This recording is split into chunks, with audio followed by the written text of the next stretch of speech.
Nobody visits Cyprus on holiday to go camping. But when you live here, it's kind of normal. And I'm going to tell you why you may want to camp, even when you're on holiday. You're watching Cyprus Unfiltered, where I tell you real stories about real life here in Cyprus.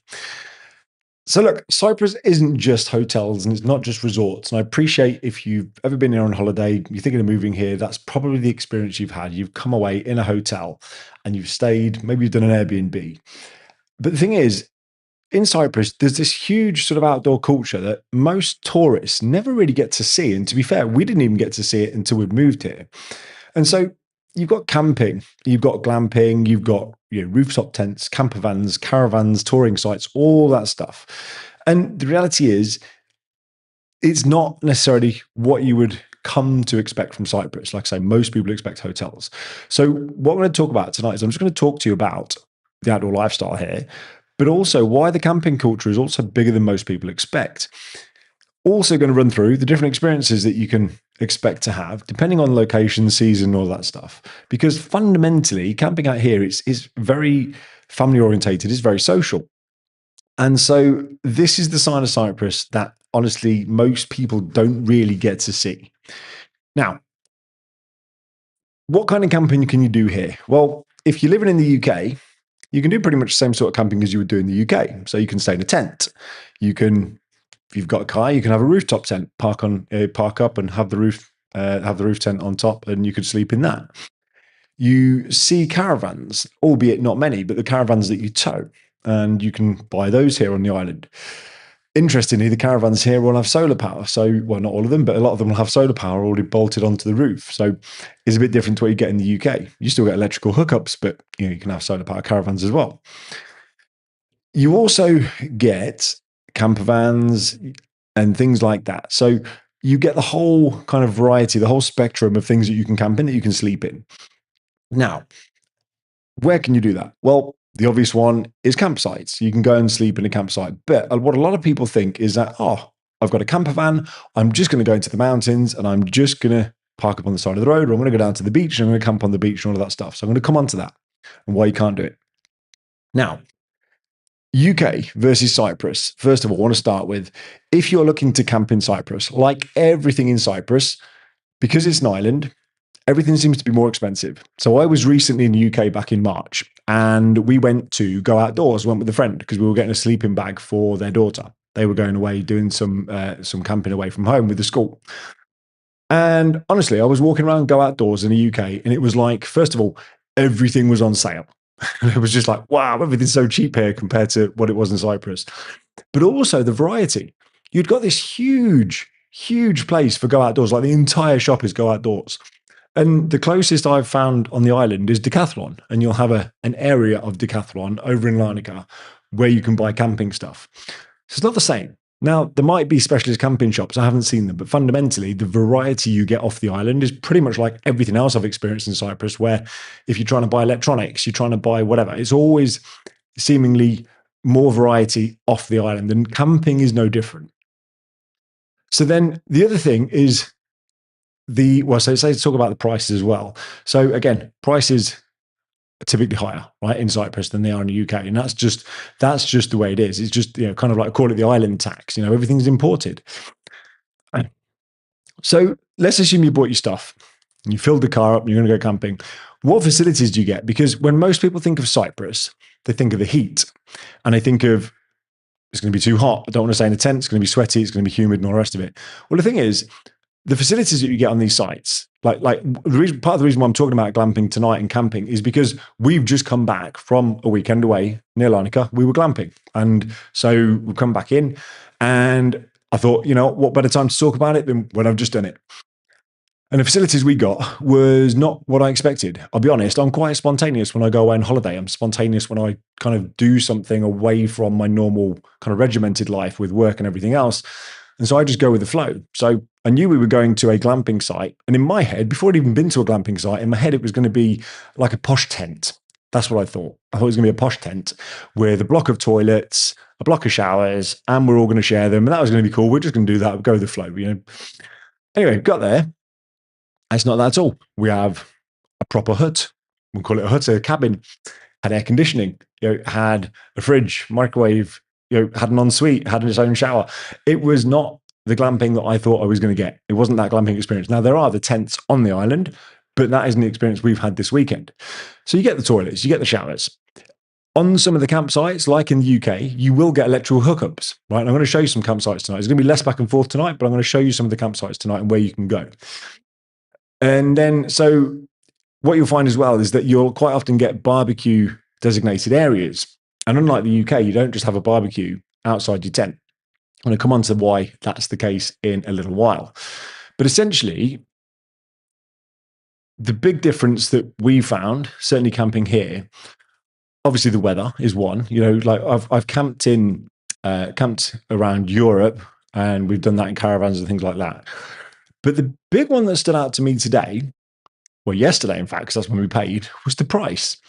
So one of the friends we were with, he knows somebody in Scotland, and he was saying how, they've got some very premium cabins, and you've shown me some photos over the weekend, and they were very premium up in Scotland, but they're £1,000 a night, right? Because you're out in nature, you've got this kind of picturesque countryside, but it's £1,000 a night. We were paying €65. Now, granted, these weren't exactly 5-star cabins. They were nice, more like 2 or 3-star cabins. But the point is, for people that haven't camped in Cyprus, for people that are here, and for people that are just looking to do something and move around, maybe you want to come and visit Cyprus. Well, this weekend has made me realize why you might want to consider it, because we were totally comfortable. We had all our own facilities. The campsite was perfectly safe. It was right near the beach. Yet we were staying for €65 a night, and it was self-catering. You had a barbecue on site and everything else. Now, if you come in here to stay in a hotel, it's going to cost you probably hundreds of euros a night. But this was €65 for the cabin. So if you've got 2 adults, 2 kids, you're paying €65 a night. Super cheap, and you've got air conditioning and everything else. So it's fantastic.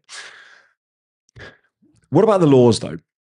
Because unlike the UK, the laws here in Cyprus are different to what you have back home. Well, I say back home, back home in the UK. If you're not from the UK, it's not home. It's different to the UK. And the reason for that is because wild camping across Cyprus is illegal. You're not allowed to camp and just pull up on the beach and sleep. You're not allowed to camp in the Troodos mountains. You're not allowed to camp in the Akamas region unless you are on a designated campsite. Now, that is something I've only learned this year, because in my head, I get a roof tent. We could drive up into the Akamas, whatever, keep everything, keep all your rubbish. You could park up, go for a swim, whatever. And you're not allowed to do it. And the reason for that is just because of a lot of the areas are protected regions. So you get the forestry departments, you get the police patrolling, and those groups of people will patrol those areas looking for illegal campers. Now, the enforcement is actually quite strong. From what I'm hearing, and I've never been fined for this, but because they are protected zones, like for any of you that's ever been to Cyprus, you'll know that, or you'll probably heard that, especially if you've been to Paphos, you've got Lara Bay, where the turtles come in and where they hatch their eggs. So all of that region is protected. And, you can get fined crazy amounts of money because they protect the turtles and everything else. But the thing is, the Akamas National Park, the Troodos National Park, again, it's all protected and it's all heavily monitored. So if you're trying to camp illegally, you can actually get fined. Now, like I said, I've never been fined because I've never camped illegally. But from what my research has led me to believe is that if you're camping illegally, it can be up to a year in prison. Go figure, right? Up to a year in prison with fines of €5,000 if what I've read online is accurate. And that's what I was looking for as I was doing some research on this. But I can't help but think, let's say you wanted a year's free accommodation.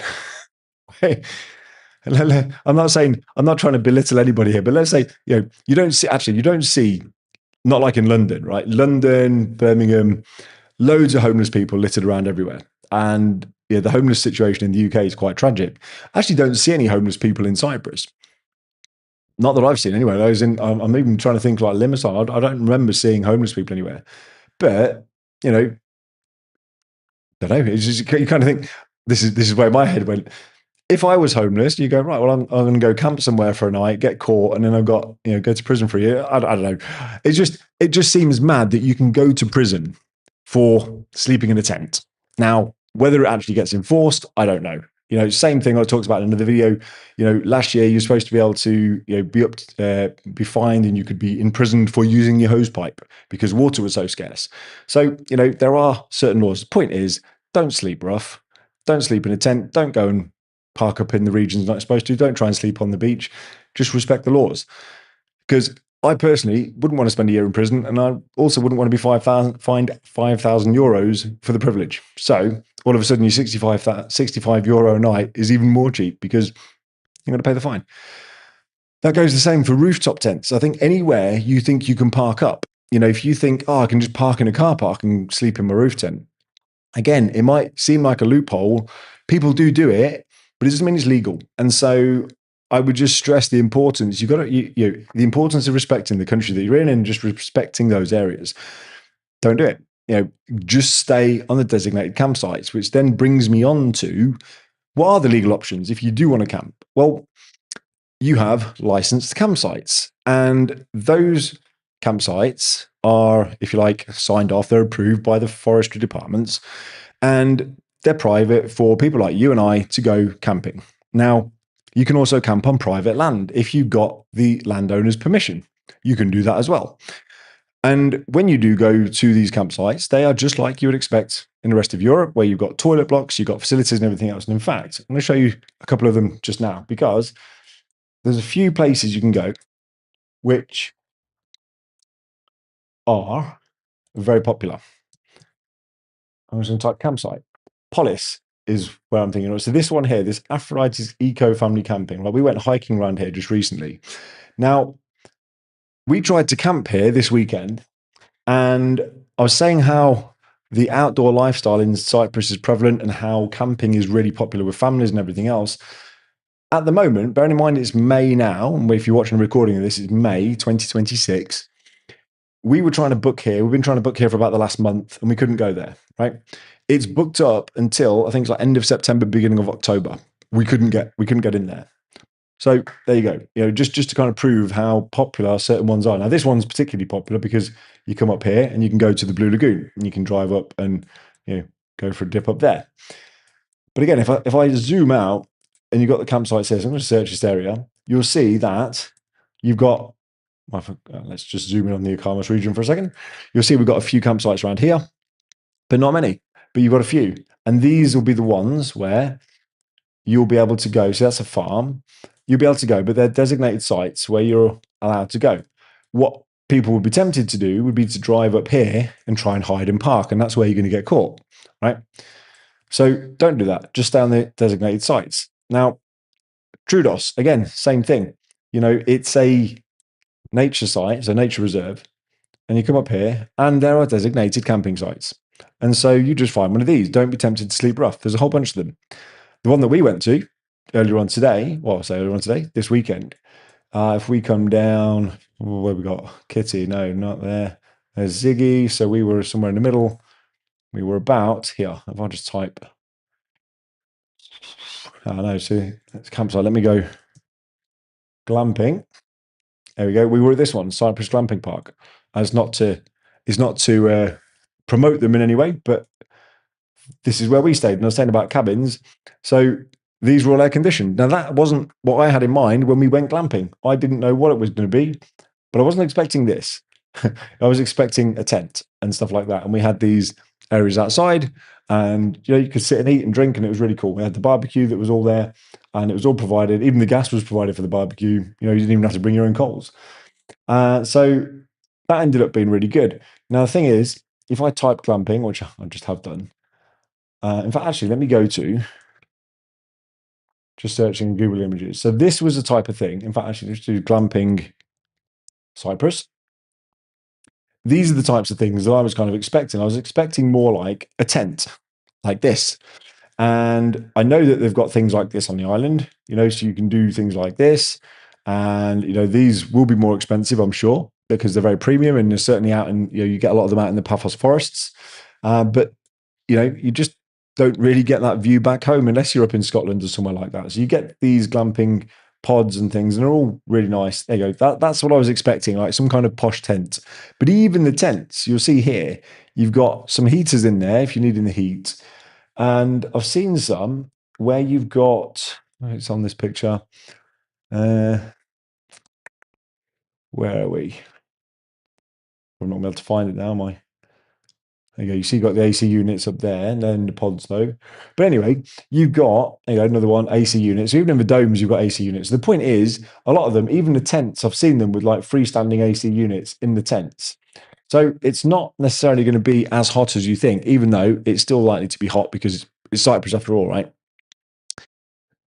So anyway, in terms of that, like I say, it is popular out in the island. So if you're thinking of coming and having a cheaper holiday out here rather than staying in a hotel, you still need to book in advance because there's less campsites than there are hotels. Hotels are all over the place, campsites not so much, but you could definitely stay in a glamping site or a camping site much cheaper than you could in a hotel for the family. And it's a great way to travel around, great way to stay. And you could literally stay a few nights on one side of the island, a few nights on the other side of the island, and you can get to explore. So it's pretty cool. Now, why are they so strict? Aside from the fact that there's national parks and everything else, why are they so strict with Cyprus and why they're so strict with what you can and can't do? So when you go to these campsites, there will always be a designated barbecue area, right? And that's because Cyprus has extremely strict laws when it comes to fire safety. And the reason for that is because the wildfires out here, they're common. And I've said this on the housing videos as well. If you're looking at moving to a particular place, type the name of the place you're thinking of moving to, followed by wildfires, and just have a look at the wildfires that occur all around Cyprus. Wildfires are a thing out here and they're dangerous. Wildfires are dangerous anywhere, but wildfires aren't something we're used to back in the UK. It's just not something ever we needed to worry about. But if you're having an open fire in a campsite, absolutely, you're going to have lots of dry wood and leaves and trees. It's all going to be dry in the summer. And so you have to barbecue inside the designated spaces. There's areas where you can barbecue and it's relatively safe. And even this weekend, there's fire extinguishers provided and stuff like that, just because it's really dangerous. Now, the other thing is that for those of you watching this, you may have realized how much rain Cyprus has had because you may have seen how green Cyprus is this year. And you might go, well, that's great because everything's green. Well, the thing is, it's great now, and it's great that we've had so much rain because the dams are filling up. However, what's going to happen to all that greenery when the sun comes out and the humidity comes and everything else, right? All going to go brown. When it goes brown, it's dry. And there's a lot more greenery this year to go brown and dry, which means there's probably going to be more wildfires this year than there's been in recent years. I'm not saying there will be, but I'm just saying you think about it, you've got a bigger source of fuel because everything's gone green. The entire island's gone green.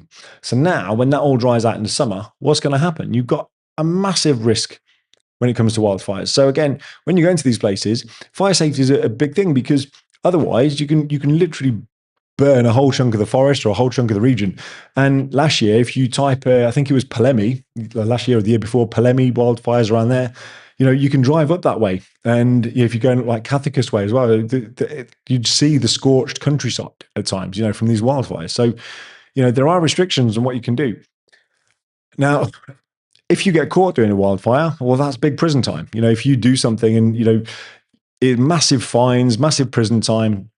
If you get caught, especially if it's malicious, big trouble for that. And the thing is, these restrictions, they can be within sort of like 2 kilometers or so of the forests. So you've got massive restrictions in these areas and you just have to be super careful because the thing is, if you are doing something and let's say you're camping illegally, you might think, oh, nobody will catch me. And then all of a sudden your barbecue catches some dry grass and then the wind comes and it's spreading the fire rapidly. You ain't going to be able to put that out. And it's a big reason why they don't let you camp. Like you literally have to camp in designated sites because you can just cause absolute havoc. So glamping, I'm not going to dwell too much more on this stuff tonight, but glamping.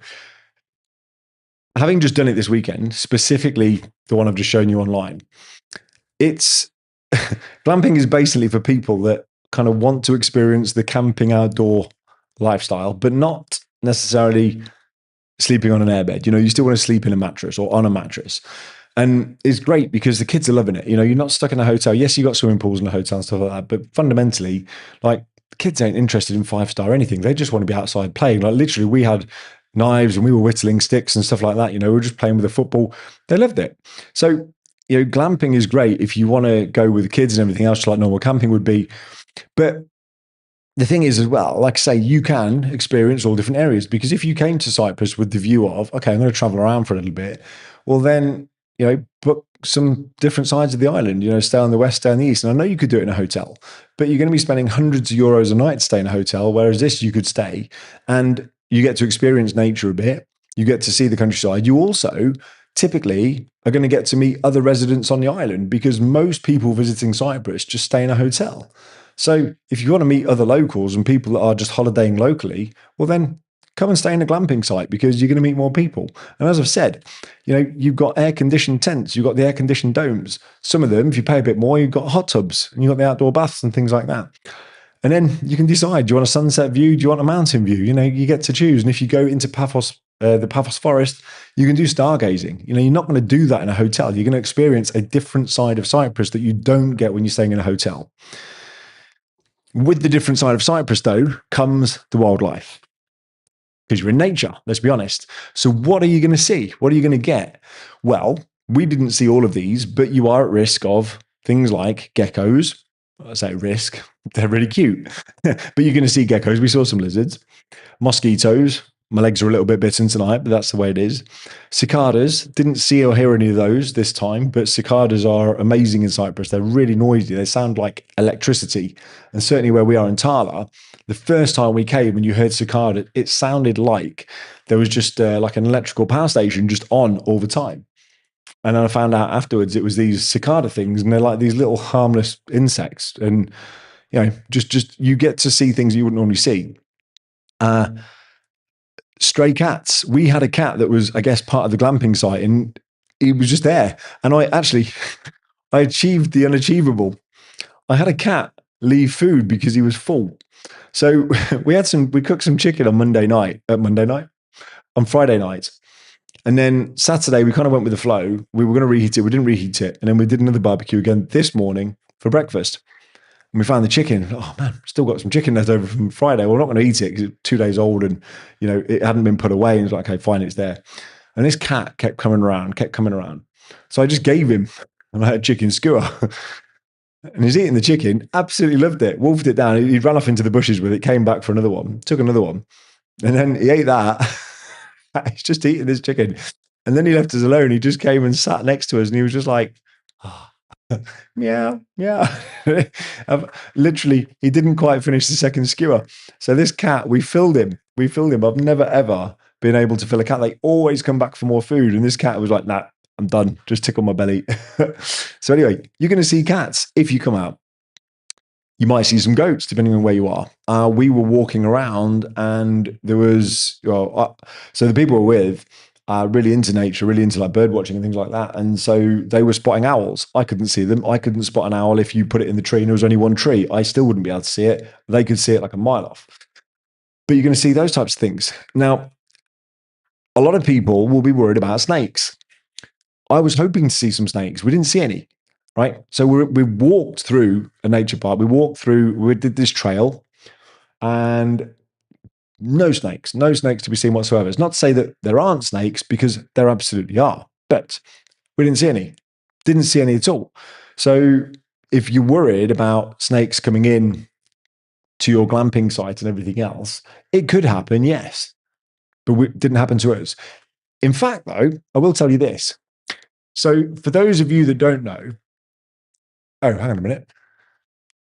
Is this still live?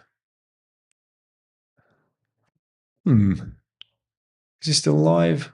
Chat disconnected.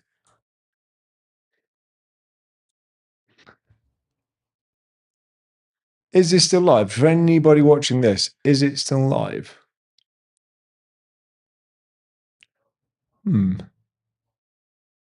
Well, I'm going to keep talking, because if it's not live, then you'll be watching this on the recording, or somebody might. Maybe nobody will watch it. Maybe I'm just talking to myself now. But anyway, I'm going to tell you the story if you're watching. So when I was 14 years old, I came to Cyprus with the family. It was my first experience to Cyprus. And we went to a snake pit. And I remember we got to handle this whip snake. It was the black one, the non-poisonous one. And, oh, nice one. Cheers, Lee. Thank you very much. I'll come back to the comments and I'll read that. Yeah, you're still live, Mike. Okay, fantastic. You're live, Stefan. Fantastic. Cool. I'm glad. Yeah. So when I was 14, we came out with the family and went to the snake pit, and we were holding, my brother was, I didn't, he was holding this black whip snake.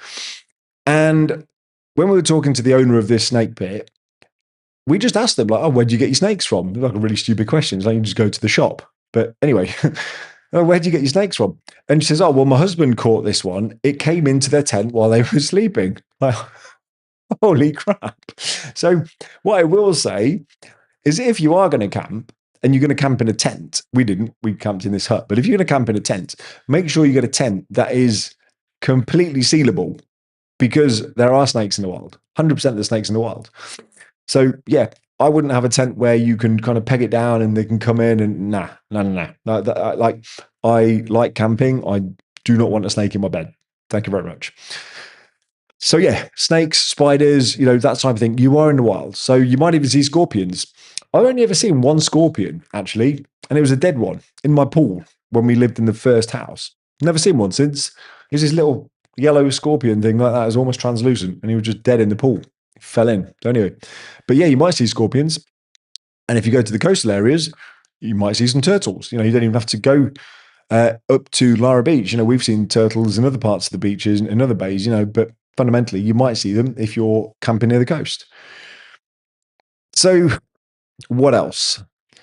Time to camp. Well, best time of year to camp. And I'm going to kind of start wrapping this up soon. But spring's always a good time.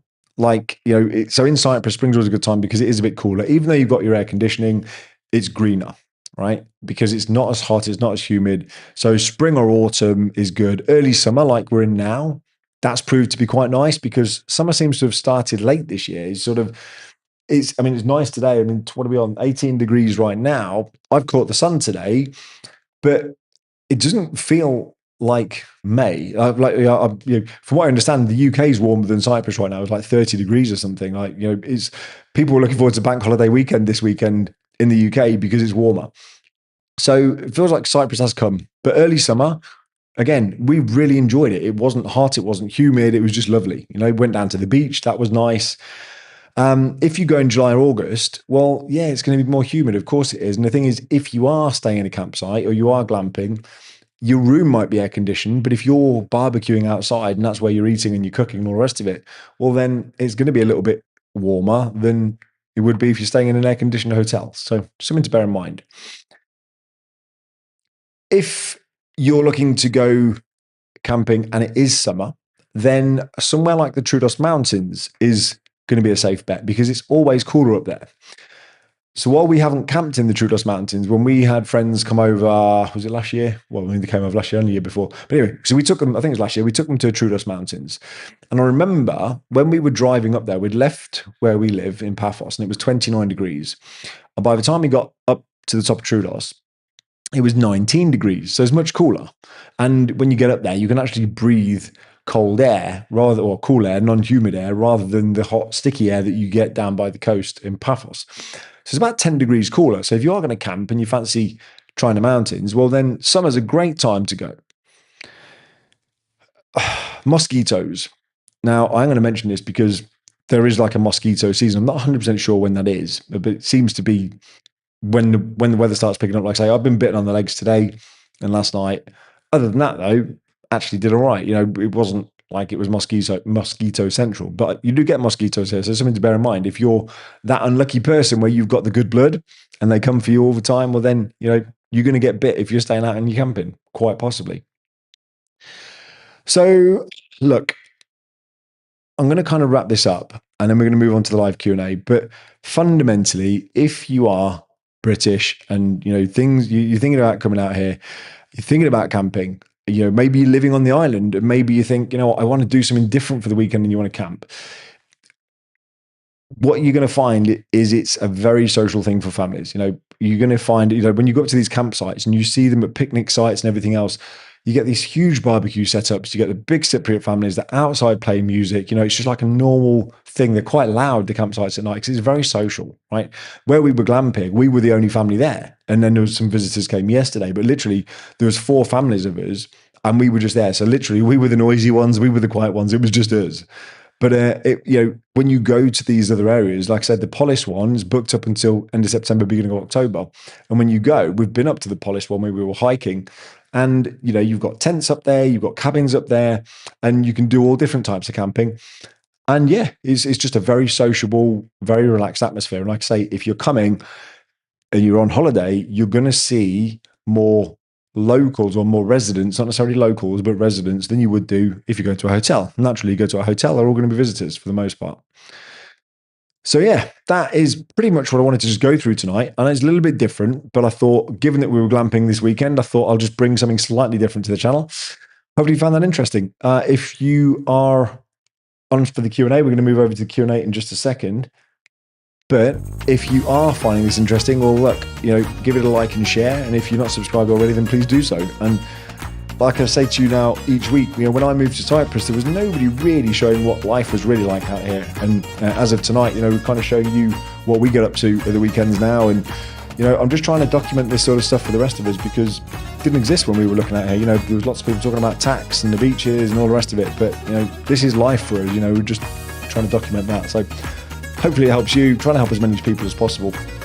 And that's it. That's what I wanted to talk about. So we're going to move over to the live chat now, and we're going to see who's on, and we're going to see what we've got. So this is definitely playing up tonight because apparently there's nobody online. And I've got chat disconnected, reconnected. You guys have been talking, so that's cool. Still telling me I'm live. I'm not going to lie, it is a little bit disconcerting. Right, so what we got? We've got Lee and Lou, evening Mark, 6 days and counting. Yes, because you're moving on Saturday, right? Saturday 30th. I bet you can't wait. It's going to be awesome. Mike, evening Mark, evening Mike, evening Joanne, if you're watching. Lee Clark just gave away all our camping stuff. I thought you'd have to be mad to go camping over there. Oh, we did the same. We did the same. Let me just turn my fan on. Sorry, 1 second. Actually getting quite warm. Yeah, we did the same. It's really annoying. We left tents, we left a load of cooking stuff. And honestly, now I'm looking at it going, oh, I should have bought it. Should have brought it. Because now I'd have to rebuy it. And it's just really annoying. Because like I say, it's more expensive out here for sure. And when we went to go outdoors, there was so much more variety, so much more selection. So yeah, a little bit annoying. But yeah, we got rid of ours too. Lee again. So need to do a new feature. Send Mark somewhere. My shout this week. Go to the best beach bars in Paphos and tell us which are best. Okay.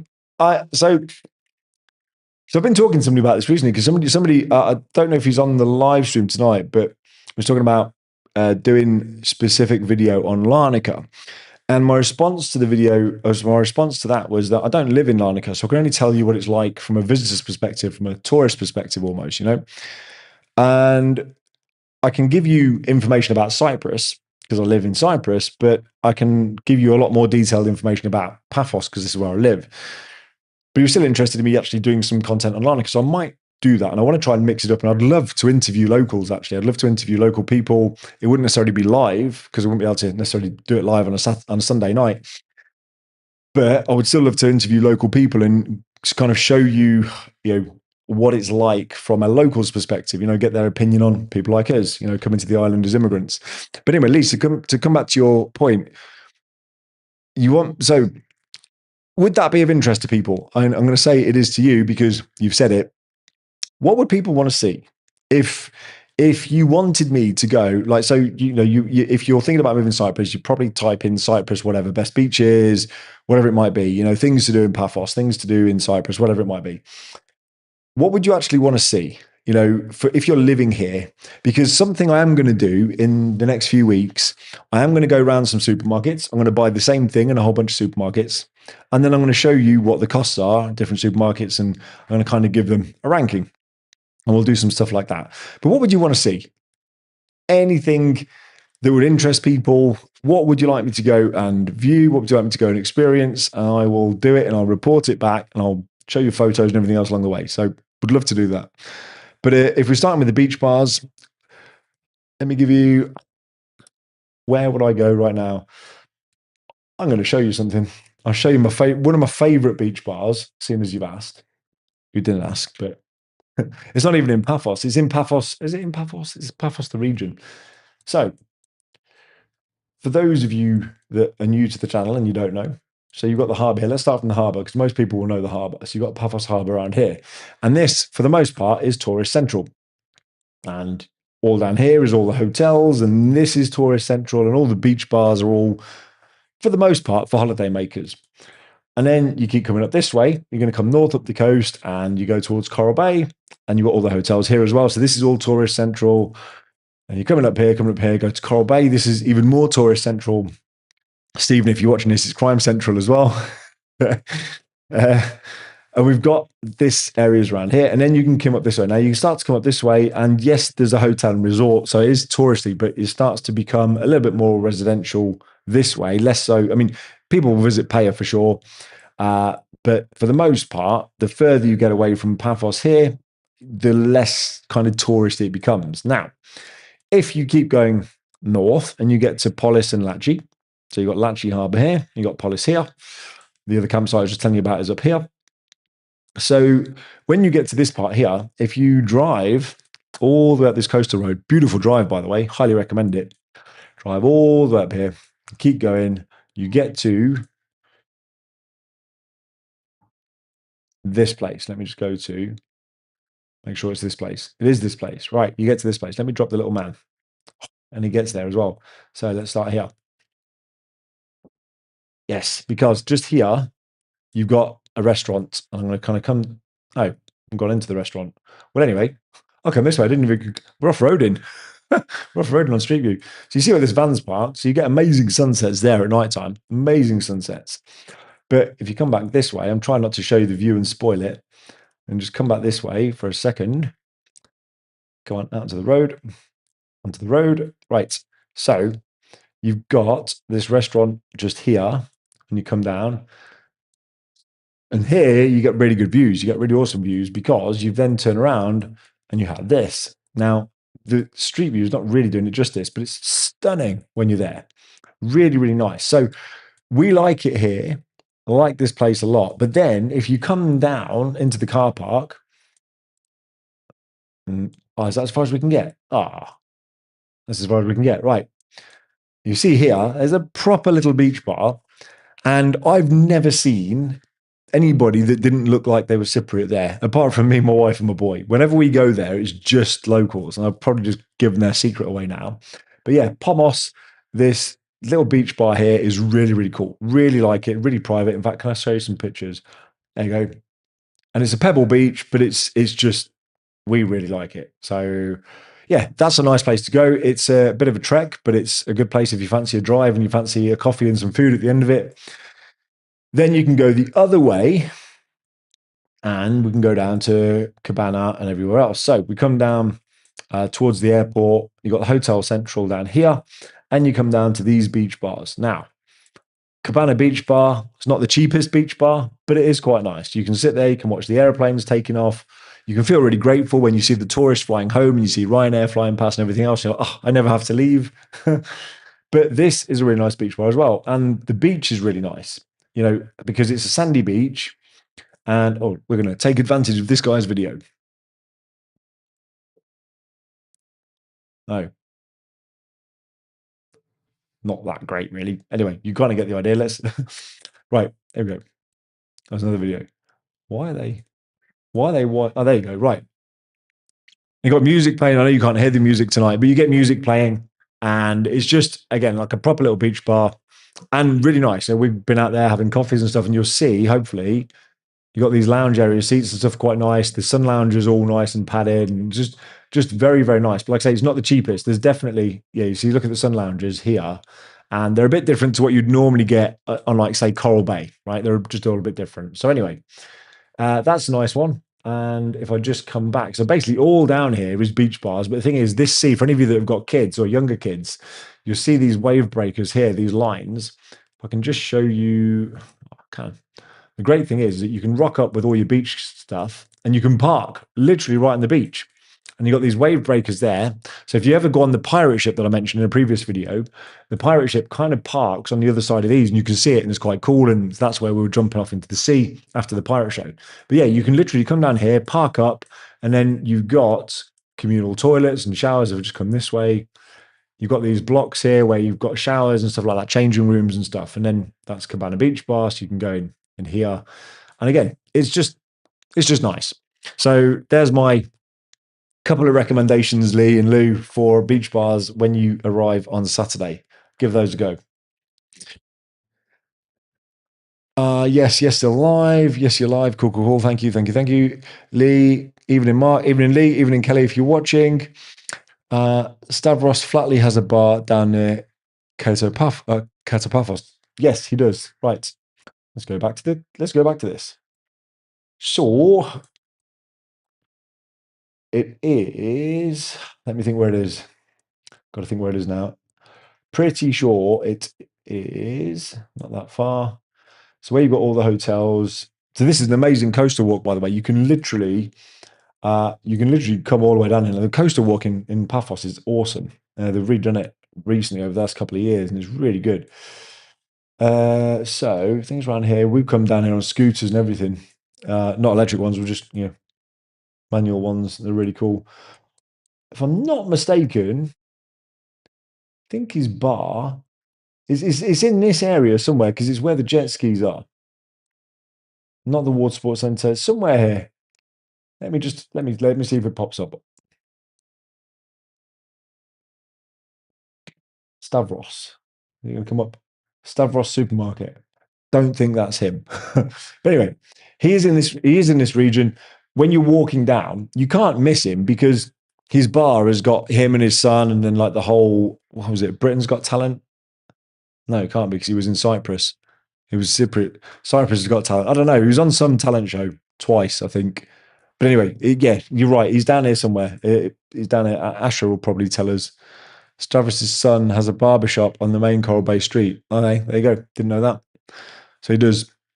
But yeah, it's in this area anyway, somewhere there. It's this side. But like I say, if you just do the coastal walk, you'll go past and then you'll see his beach bar, and you'll see stuff there with the pictures on and that. So, and from what I understand, he's a very friendly guy as well. I've never met him. I've seen him there, but I've kind of, I don't do the whole, oh look, it's a guy from telly and like go and say hello. I just I figured just leave people alone, and that's just me.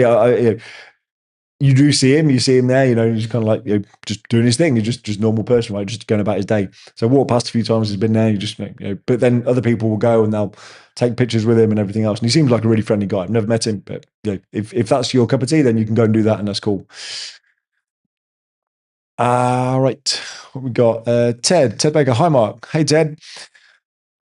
2 days left in Cyprus, looking for real estate, so drove quite a bit. Noticed Google Maps is not always helping. Not really liking the steep roads in Payer area or the mazes in town centres.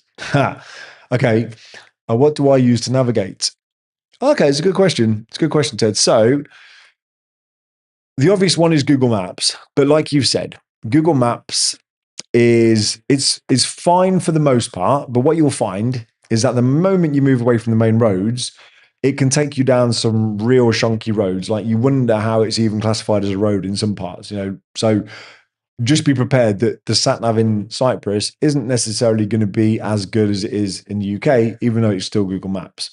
Because some of the roads, like in fact, we were walking last night. We were with a group of people, like I say, when we were glamping, and we kind of got split up, and it kind of became, well, we'll go this way, you guys go that way, we're going to race because we thought we knew best.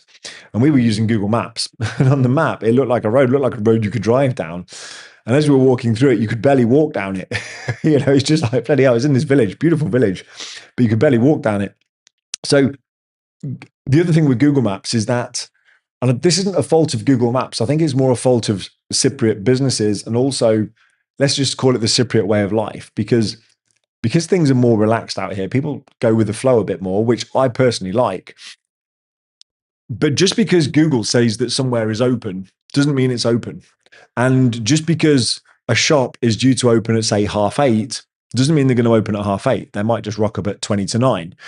Equally, just because it says a shop might be open till 5 o'clock, don't assume it's going to stay open until 5 o'clock, because sometimes the people in the shops get bored and they go home early. Like, oh, and I've been into a couple of places and they're locking up at like quarter to the hour or 20 to the hour. So no, we're finished now. Like, you look at it, you look at it, Google Maps, and it's like, no, we're closed. You have to come back tomorrow. Like, oh, so Google is good, and I use Google a lot. But for driving around, if I'm going long distance, and you can't really go long distance in Cyprus, there's nowhere long distance. You'd run out of road in 3 hours. So if you're driving across the island, let's just say, so like today, we're coming back from Larnaca. It's only about 50 or 60 mile or something, whatever it is. And you're coming down the motorways, we always use Waze. That's Waze. So we always use Waze. And the reason for that is because it comes up with broken down cars, of which there seem to be many of them in the motorways. So you always get reports of the obstacles ahead. Some people will report potholes. But the one I like is the police. The police get reported on there. So as you're driving along, it'll tell you that you've got speed cameras up ahead and stuff like that. So I use Waze for driving around the island.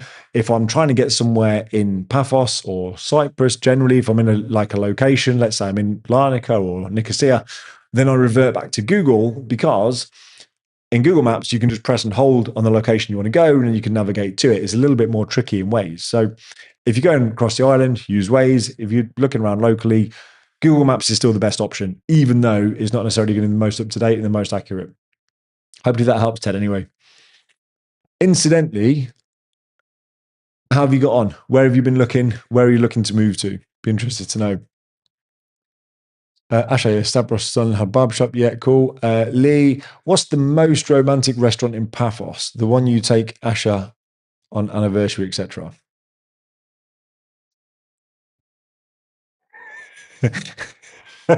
Well, for the last Asha, where did we go, babe? For the last God blimey. For the last 2 anniversaries, we have stayed on the island, but I can't remember if people have been visiting or what. I don't know where we went. Where did we go? I don't know. I actually can't remember. Thanks, Lee. You got me in trouble. I actually don't know. But where's a romantic restaurant? Let's go for romantic restaurants regardless, even though I'm in the doghouse, because I can't remember where we went. Actually, what are we on? It is 2026. It's our 16th wedding anniversary in August. I'll find somewhere romantic. If somebody can give me some suggestions tonight, on August the 14th, I will go and go try a romantic restaurant somewhere. Right, where's nice? Where's nice? Let's go to the map. Where's nice? So there are some places that I've heard. Now, this isn't me saying I've been. This is me saying I've heard. And so one of them, the main strip, is here. And where is it? Flying Dragon. That's not it. Indian Thai Express. That's not it. Is it this one? Nostalgia. No, that's not it. Right, hang on, because I've been told this is really good, so I actually do want to point this out. And there is somewhere I've got in mind. Actually, I know I'm kind of making light of it a little bit. There is somewhere where I'd recommend. Where is? Hang on a minute. Maybe it's a bit further along. I mean, all these restaurants down here. I wouldn't say any of them are going to be that romantic, because it's all. I mean, this is all tourist central, right? Where is the one? Asha, where's the one? It's like a rooftop, not rooftop, but it's. Is it this one? No, Jimmy's Killer Prawns. No. Asha, there's one that is quite high up. We drive past it quite a lot. What's that called? Lidl. There you go. You can go take somebody to Lidl. Hickory Restaurant. No. Right. This is turning into really poor entertainment on a Sunday night. You're just watching me look at Google Maps, and I don't even know where I'm going. While Asha's telling me the name of a restaurant that I can't even name or describe, I'm going to show you where you should go, and you should absolutely go to the lodge. The lodge. Because this is it's not a glamping site. It's this one here, South African restaurant. This is nice. This is really nice. So we've definitely done, we did do anniversary. We've done anniversaries here. I did birthday here as well. So this place here, a South African joint, and well, that makes it look really crap. It's not. It's really nice. It's very nice. Do amazing steaks. Do really nice steak with a fillet steak there. It's lovely. Uh, much like that. Anyway, the lodge is there. You go. That's it. The lodge is really nice. It's really high quality food. Well, at least we thought it was. By our standards, it was high quality food. Isn't the cheapest. You can get fillet steaks cheaper on the island, but we just really liked it there. The desserts were nice, and it was. I mean, when they don't give you a plate, it's quite nice. When you get served on bits of wood, things like that. Oh, you got a plate. Oh, it's just gone down, and there you go. It's just proved my point wrong. And that's a dessert, is it? No, it's not. Anyway, you get all these nice things, and it's a nice restaurant. Just down the road from there, you've got an Indian restaurant, which he says the curry house. Now, the curry house, I'll be honest, the curry house it's okay food. It's not my favorite Indian is poppadoms. That I can show you where that is in a minute. My favorite Indian is poppadoms for sure. The only reason why I call these guys out is because once a month they do a buffet, and the buffet is really cool. You get different types of food. But when I say different types, I mean we've had spicy soup here, spicy Indian soup that I've never had in Indian buffets back in the UK. So you do get a different variety of food, but the poppadoms food is nicer for sure. But it's okay. We've been there a few times. I think we did Father's Day last year, the year before. We went there, and it's nice. Well, I'm going dizzy. Where is it? That one there. No, there. This one here, the curry house, and it's nice. Yeah, it's nice food. Is it romantic? I mean, could be. But the lodge is definitely nice. And let's just see if I should come back with the. I wanted to go to the lodge, but it's closed. No. Where's the other one? The lodge. No. Okay. Oh, you said that. Apparently, Onra by the Seas. It was redone. On Rio by the Sea. Okay, right. I will come back to the comments anyway. Hopefully that's helpful, Lee. I'm going to hopefully get myself out of the doghouse. But yeah, go to the lodge. The lodge is good. My username is Jeff. Good evening, Mark. We are having our summer here this weekend in South Wales, high 20s, probably downhill from here. On that theme, how do you cope when the temperature gets high 30s? I cope like this normally. It's hot. No, it's lovely. But that's why we moved to Cyprus. We wanted to live in the heat and visit the cold. And if you are not good with the heat, then you'll probably find yourself indoors more. You'll find yourself hanging out in the shopping centres or restaurants or your car, or you'll stay at home with the ACs on. If you're worried about the heat, kind of don't come and live in Cyprus. If you're just going to visit for a holiday, don't come in July or August because that's when it's the most humid. What you'll find is it's not the heat that gets you, it's the humidity. So if it's, let's say, 30 degrees or 35 degrees in Paphos, I mean, normally 30 degrees or so, if it's 30 degrees in Paphos in peak summer, and then you drive to Nicosia where it's 40 degrees, you would assume that 40 degrees is worse than 30 degrees because it's 10 degrees hotter. In my experience, 40 degrees in Nicosia is even nicer than 30 degrees in Paphos because in Paphos, it's really humid. So you're always sticky. Like literally, you come out the car, you're sticky. You come out the shower, you can't dry yourself properly because you never really properly dry because it's so humid. The moment you go outside, you're starting to feel damp and just sweaty and everything else. Whereas in Nicosia, the heat is like when you open the oven door and you just get blasted by heat. Yes, it is freaking hot, but it's dry. It's a dry heat. So I like it. And, if it's a choice between hot Cyprus, oven heat in Nicosia, humid heat down by Paphos versus damp, drizzly weather in Wales, I would rather be too hot and sweaty and sticky than cold, miserable and damp with grey skies. So how do I cope? Well, you acclimatize, and that's going to sound like a really stupid thing. If you're living out here, you will acclimatize. The heat is still hot, and Asher will contest this. My wife in the comments, she'll contest this, in that there was a couple of days when she was thinking, oh my God, this is just too hot now. Have we made the right decision? For me, that's never entered my head. It's never been too hot, as in I just love it. I was never one to wish the heat away. When the humidity goes, that's a relief because it just stops being sticky. Like today, he's lovely and warm, but it's not sticky. But in terms of coping, what you'll find is if you do live out here, quite often, so like now, if I was outside, I would be in jeans, t-shirt, and maybe I'd even take a hoodie with me just because it's only 18 degrees, right? But that's alien. Like literally, if you went down into Paphos now, there'd probably still be people walking around topless and pink because it's too hot, right? It's it's a different way of life. You'll start to get used to it. And the thing is, this is what I say for those of you that are new to the channel. Like when I talk about tourists, you will spot them a mile off. And I don't mean that in a nasty way. I joke about it a lot, when I'm talking about tourists. But at the end of the day, we're all tourists somewhere. We all go on holiday somewhere. But when you start to live here and you do start to acclimatize, in February, you'll be saying it's a bit cold. The houses will be cold. You'll be freezing. You'll be wanting to get into the car because that's where the heat is in the car. You can turn the heaters on, put your heated seats on, because the houses were so cold. And yet you'll still see tourists walking around in shorts and t-shirt. And you're like, how? How are you doing that? It's so cold. But obviously, we're acclimatized, so it feels cold. That's not really an answer to your question. Maybe it is. Hopefully it helps anyway. Hang on a minute. Wow, comments coming in thick and fast now. Let's where are we gone?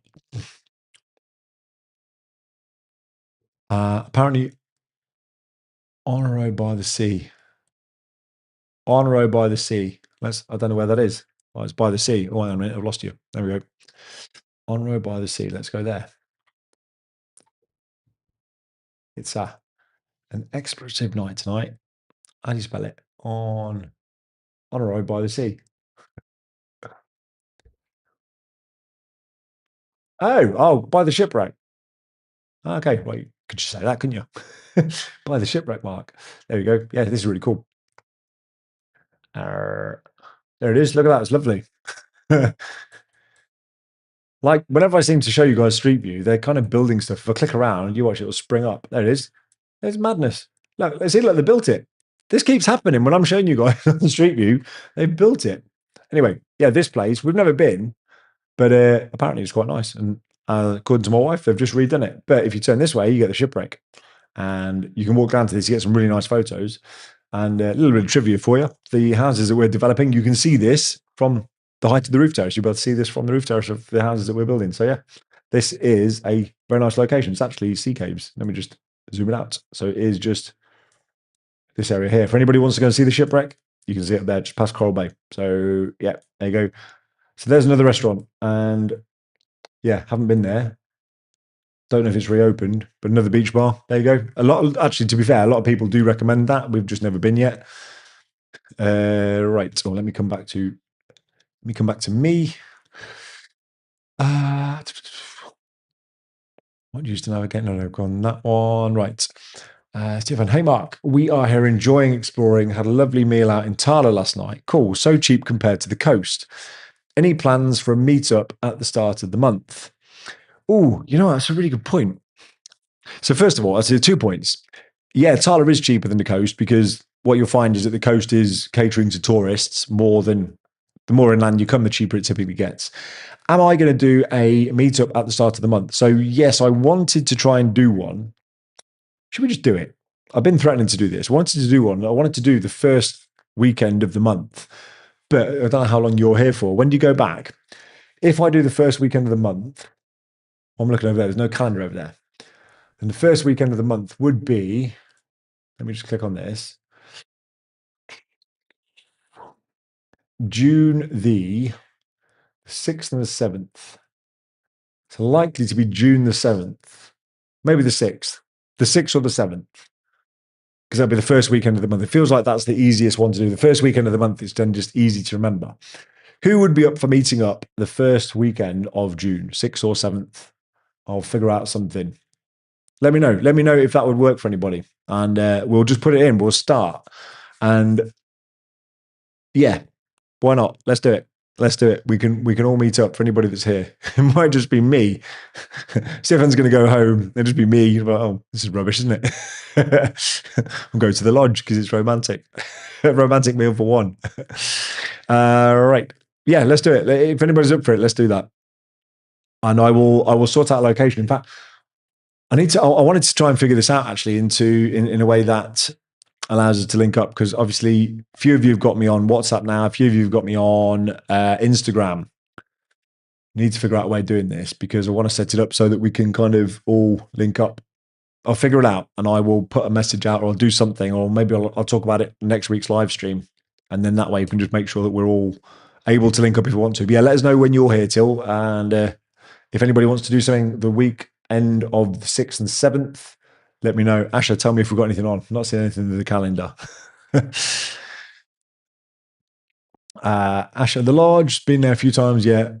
Muse never been. Divine Peak never been. Divine Peak, that's the one. That's the one I was trying to think of. Right, sorry, I do want to show you people this. You people, how rude. I want to show people this, right. Divine Peaks, I think it is, right. Divine Peaks. Divine Peak. Where is it? This is the one. That's what I was looking for. Look, when you drop the man here and you look up. Oh. Seem to recall it being, I'm sure it's higher than that. Where is it? It's somewhere here. Well, anyway, it's up in the air. Let's go to the pictures. It's somewhere there. It's up in the air anyway. And it overlooks. Ah, there you go. So it's high in the buildings, and that's the point. So that we've never been. We've heard good things about it. That's the one I was looking for earlier, but we've never been there yet. But it is on the main strip. It's on that kind of the seaside front. But there you go. You get panoramic views of the sea. So there you go. That was the one I was looking for. Cheers, Asha. We wanted to go to the lodge, but it was closed. Then we wanted to do the farmyard in Cathicus, but that was that's a great one actually. Sorry, we're talking about restaurants a lot tonight. Lee, I can do restaurants. I can go and review all the restaurants. Cathicus. Show you this. This is so for any of you who don't know, Cathicus is this beautiful little village, kind of up from Paya. You go past, you go through. If you come in this way, past Coral Bay, you can either go through Paya, but I highly recommend you don't go through Paya. I mean, you can, but if you come up this road, this is probably one of my favorite roads in Paphos or the Paphos region because the views from literally this bit here, so basically where you turn off from Paya, the views as you come around this corner. In fact, can I drag this little guy? Yeah, the views when you come around here and then you come down the hill and it's just amazing. So this is one of my favorite roads to drive down, particularly because you see more when you're driving down. Anyway, drive up it, you go to Cathicus and you come up this way and there is a couple of restaurants here that are really nice, but this farmyard is one that Asha just mentions. So there's not many Chinese places on the island. And if you like a good Chinese, we came here and it was epic. We had like the crispy chicken, the crispy chili beef, stuff like that, and it was just really good. So, highly recommend that one. It was nice inside. It was all very friendly. There you go. But the thing is, as well, if you do go there, you typically have to book it because it gets booked up quite a way in advance. So you want to don't just rock up and try and go there, book it in advance. But it was really nice. So that is a good one as well. Thanks, Asha. What we got now? Alex. Hey, Alex, good to see you. I haven't seen you on for a while. Hopefully you are enjoying Paya, because that's where you went to, isn't it, if I remember rightly? Yeah, hopefully you and Emma are well anyway. So, yeah, good to have you back on. We got... Lost it, right. Yeah. 5 minutes very good and worth a visit. Yeah, I agree. Ted, walked a lot to avoid getting stuck with the car somewhere. Maybe give ways a try. Seen a small one-bedroom apartment in Paya or Lights as an investment first. Okay, cool. All right, so you're looking to buy. So do you, when you say it's an investment first, so I guess you want to buy here, invest here, or are you looking to move out here, or are you going to just buy and move into it? I don't know, but it sounds like you want to buy to invest as opposed to buy to live. Committee might be the problem. Though. Elevator wasn't working. Okay, and real estate agent couldn't provide documents I requested. I'm assuming you mean like title deeds and things like that. And yeah, you want to make sure you do get title deeds if you are going to buy something out here for sure. Mike, we really like Porto Antico in Coral Bay. Where is Porto Antico in Coral Bay? Let's have a look. See, the thing is, if you guys recommend it, then it's quite good because it means you've been. I can only recommend places that I've been to or places that I've heard about. Gets 4.8. Seems like that would be quite good. Oh, it looks lovely. There we go. I'll have to add that to the list. Okay, there's another one. So Coral Bay. Let's just come back out of this. There you go. Oh wow. Okay, so just off the off. Forget the name of the beach. Crawley Beach. Yeah, just off Crawley Beach. Interesting. That is where. Yeah. Okay. Interesting. This is quite a nice place to walk actually. When you do live here and you come off season, what you'll find is this car park gets closed off somewhere here. There's a barrier that comes across. And so what me and my son did, we parked up here and we came down here and he was just blasting around here on his little scooter, like pushing just like a manual scooter. But he was blasting around here on his scooter with no cars. And we came down here, there's this massive pile of sand where they do stuff every year. And then we just came down, we came up onto the rocks here and stuff like that. And it was really cool because then you come out to the rocks and there was people having like a yoga class somewhere over here and just all really nice. People just going about daily life. And it's what you get to see when you come here off season and you'll see all the hotels going under refurbishment and things like that. It was really cool. Where are we? Oh, I've lost it. Is it? There we go. Right. Martin, hey, sorry for being late, Mark. Have you come across a good Chinese restaurant yet? Hey, Martin. Hey, Sandra. Yes, the one I've just spoke about in Cathicus. Really, really good. It's probably the best Chinese restaurant I've been to. So definitely check that out. The Farmyard one we just talked about. But yeah, really good. Really good. And yeah, good to have you both back on as well. Are you back in the UK now, right? I think you went back on Wednesday, not mistaken. So when do you come back? I think it's in June, but you can't wait. Well, at least it's sunny in the UK for you. That's always good. Uh, Ted, something I'm going to check with a lawyer, but I am not in a rush. Probably going back in a few months. Okay, cool, cool, cool. Alex, Farmyard in Cathicus is a Chinese Asian fusion restaurant. Yeah, thanks, Alex. Uh, Joanna, Asha.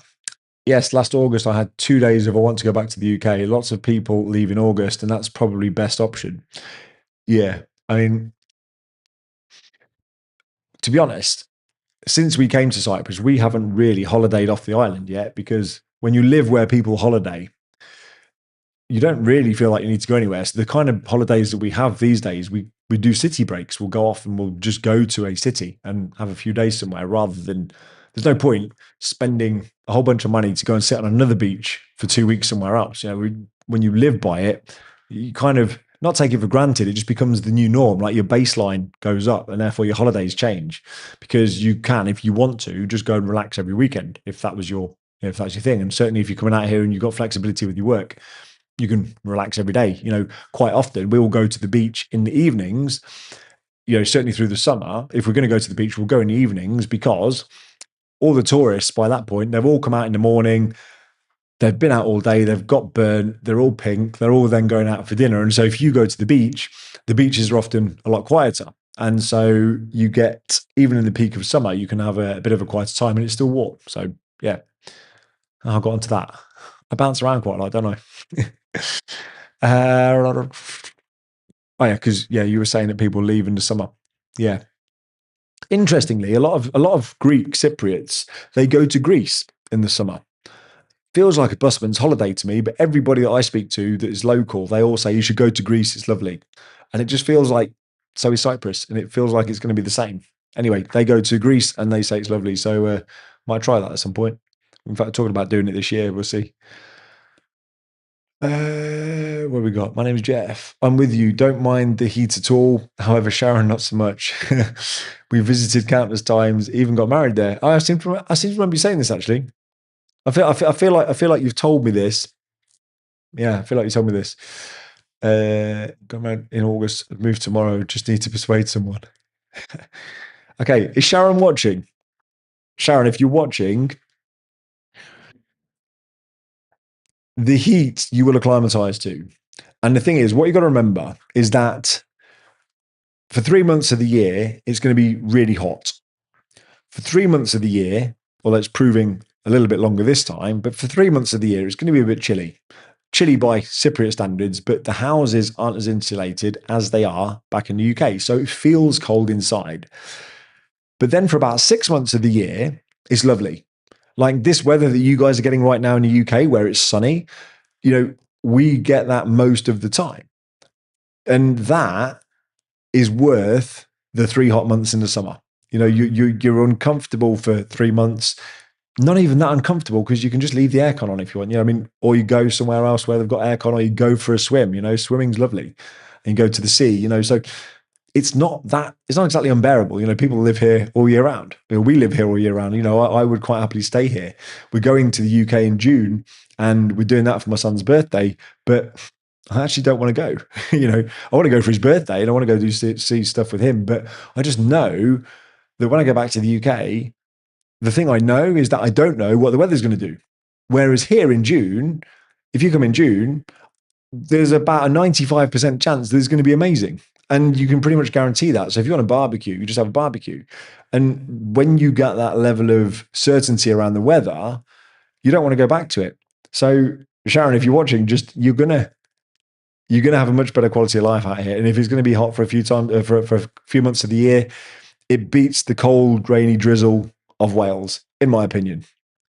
And anybody else in the comments, if you've been out here in the peak of summer or whatever, if you're living here now, I know Alex and Emma, you guys live in here. I know you haven't gone through the summer yet, but I think I'm fair in saying that, right?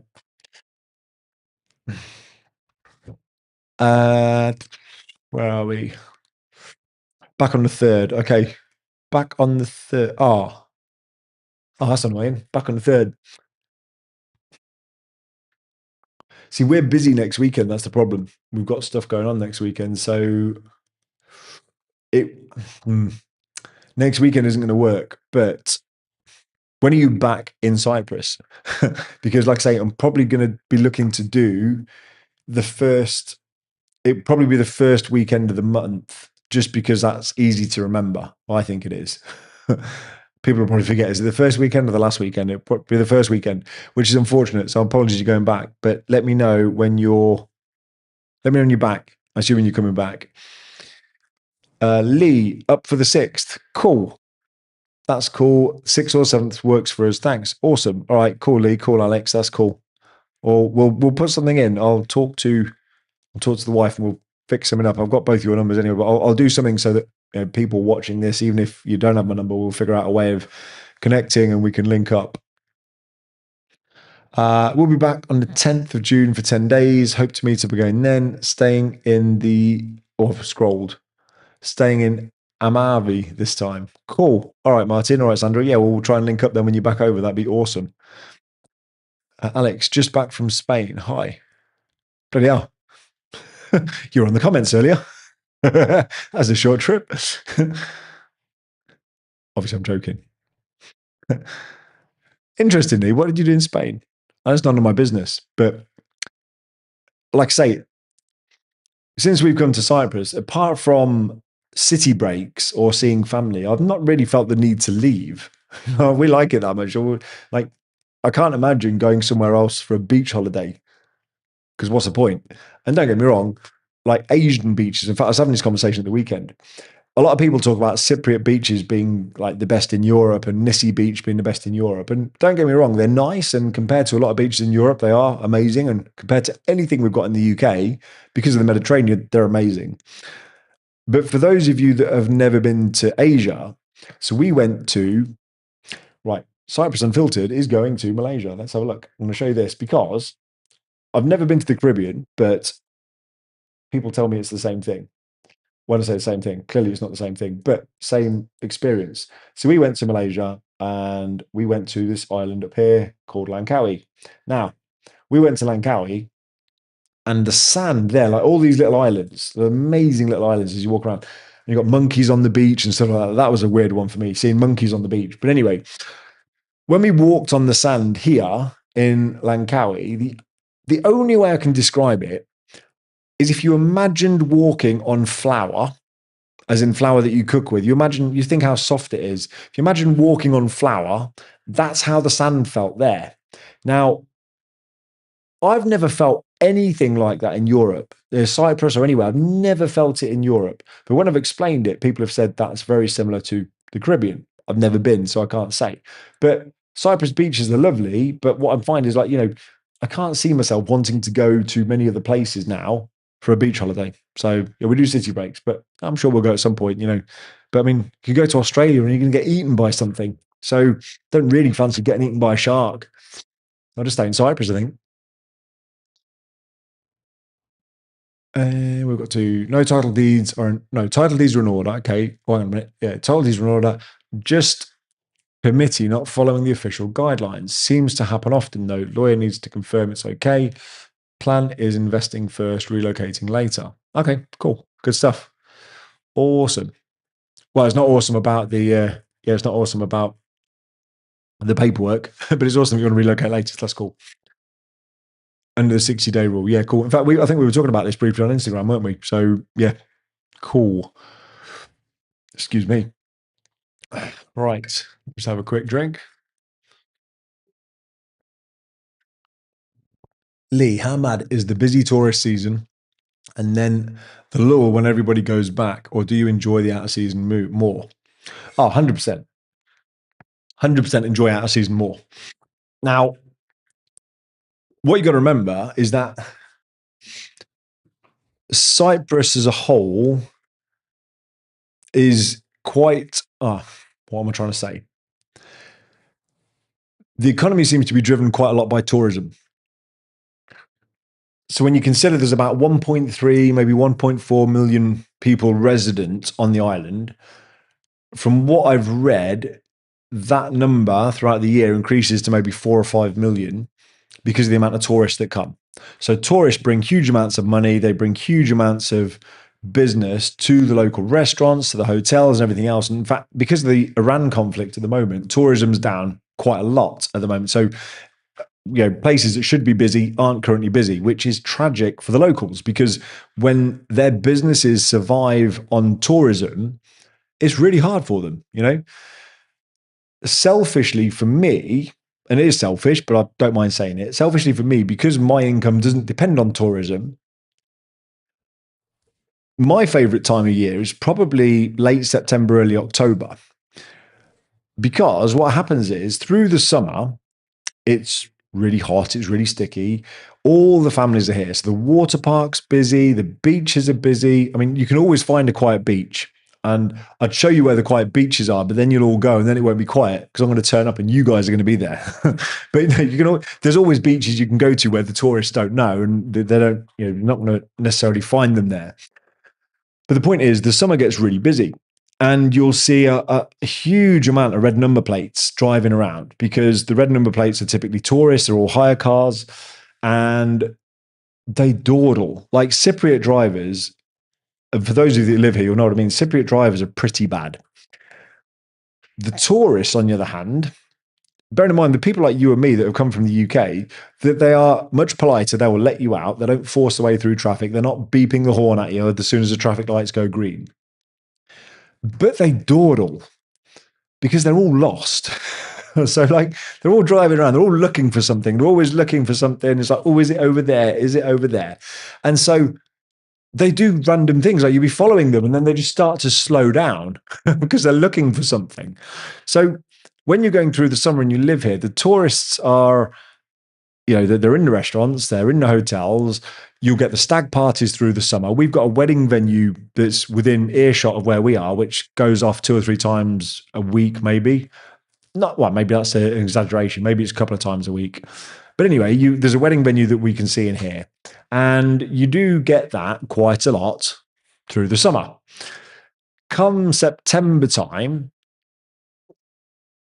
the number of red number plates is still high, but it's less. But what you see is that the families turn into couples because all the school kids are going back to school.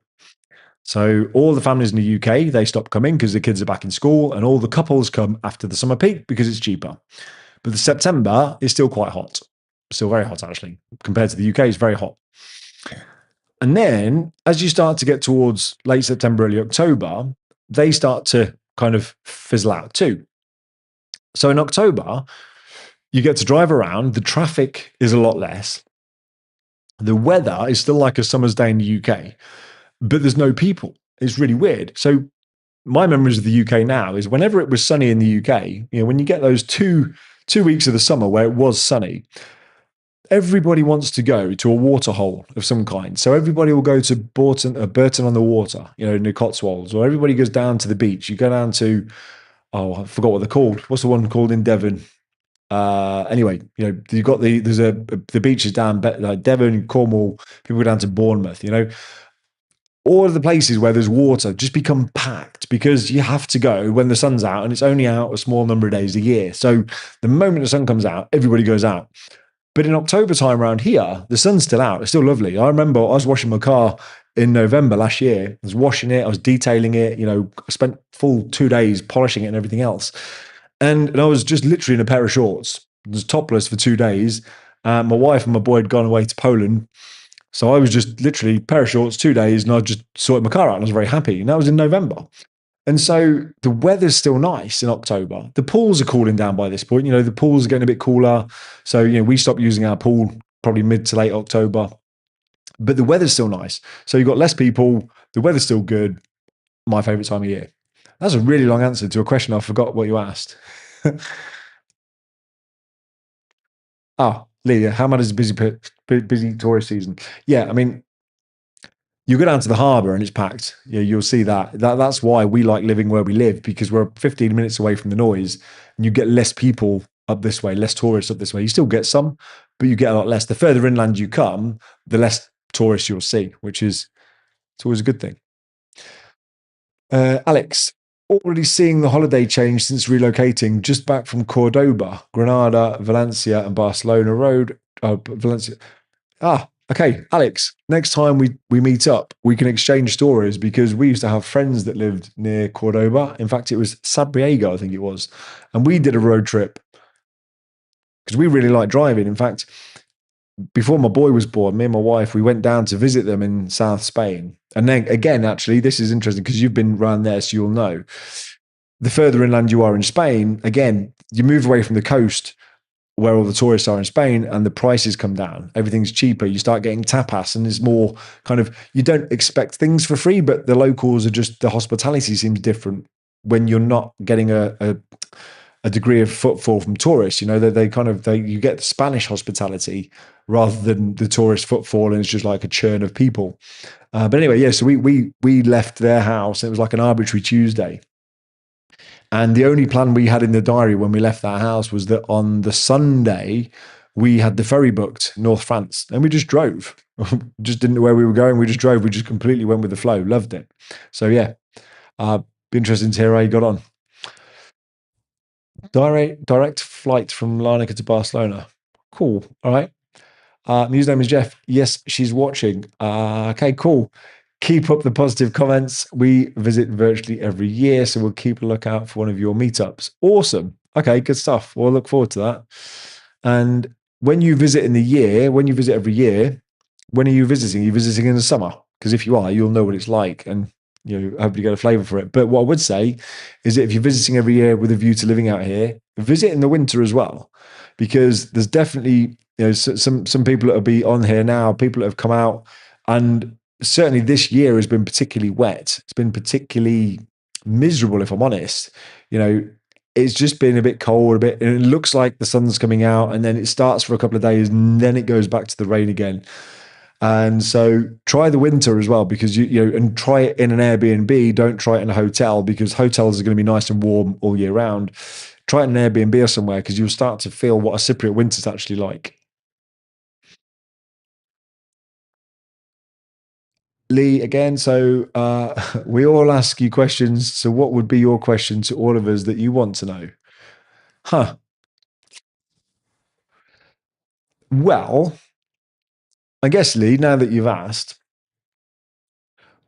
why do you want to move to Cyprus? I mean, I know you personally, but like, what, for people watching, put in the chat, why do you want to move to Cyprus? What is it that is attracting you to Cyprus? Why are you even watching me live tonight? What is it that you think you're going to get in Cyprus that you don't have in the UK? And let's ignore the weather, because the weather is a given. that is pretty much a given, and that's why most people want to move to Cyprus. But why do you want to move to Cyprus? What do you think you're going to get that you don't get in the UK? That'd be my question. Because the other thing, actually, while waiting for people to answer, the other thing is we were looking. I'll make it slightly interactive while we're looking. So we were looking at Malta, and so we thought we would go to Malta, tiny little island, and part of the reason why we didn't was because it was just too small for us, and you've got a high density of people. And so, in fact, we met with Sean and Marta. Actually, I don't know if you guys are on tonight. We met with Sean and Marta, and Sean was from Malta. Marta was from Poland, but Sean was from Malta. And they were looking to move from Malta to Cyprus just because it's very small and it's very crowded. And so we'd never even visited Malta. It was just an island that we looked to explore because it felt like it could be a good place to integrate, but we didn't in the end. We ended up over here. So yeah. Right. Let me come back to me.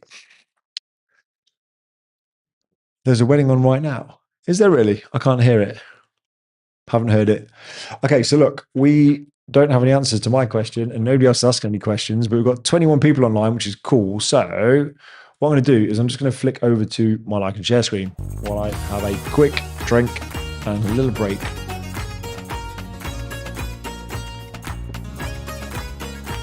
Okay. Yeah, what I'll say is, guys, if you are watching this and you haven't already hit the like button, then if you could, that'd be awesome. Because I think it tells YouTube that more people like this content, and it's probably going to show it to more people. So yeah, if you haven't hit like and you could hit like, that'd be awesome. Thanks very much. And like I say, if you are getting any kind of entertainment or enjoyment out of this content whatsoever, you're finding it useful, just give it a share as well, because other people might also be able to get some help from it. And as I've said now quite a few times, but look, when I first moved to Cyprus, there was nobody really showing what life was really like out here. And so I'm just keep trying to document it now for the rest of us. And so my only ask really is that if you are finding this useful, I'm just trying to help as many people as possible. So give it a share. If you see somebody asking questions on Facebook or whatever, and you can share it with them, that'd be cool.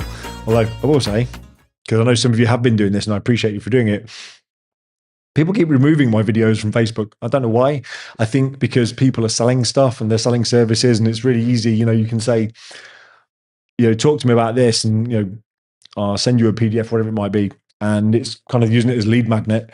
And I get it, I totally get it. But I guess then if I'm there trying to give information away for free, kind of disrupts people's business models now. I'm not out there trying to disrupt anybody. I'm just trying to give you guys a bit of value, a bit of entertainment on a Sunday night, and that's me. So if you think it'll help people, then please do help people. And yeah, I appreciate you all for tuning in anyway. So what have we got coming through? So Martin, okay, I want to retire early and not put another pound of tax into Rachel Reeves' pockets to squander on the appalling running of the UK economy. Totally get that. Totally get that as well. Yeah, I mean, that was one of our reasons for coming out. Wasn't the only reason. We were looking more at lifestyle and safety, but I totally get that, Martin.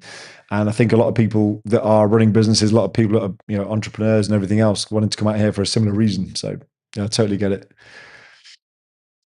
Chris, language lesson you Greek. Language lesson you Greek. Chris, I'm confused. Is that a question or is that a statement? I'm not sure. I'm not sure. If you can clarify, I'll either answer the question, or if it's a statement, I'll be offended. Not really. Takes a lot for me to get offended. Lee Clark, do you think yours and Ash's relationship is better in Cyprus because you're happier or not? Oh, that's a great question, Lee. That's a really good question. And I'll tell you why. In the UK, for those of you, so for people that are thinking of moving to Cyprus and you've got young kids, in the UK, you'll probably find that your routine is you wake up in the morning, get the kids ready for school, you go to work, you come back, the kids are back, you do evening lunches, homeworks, whatever it might be, or evening dinner.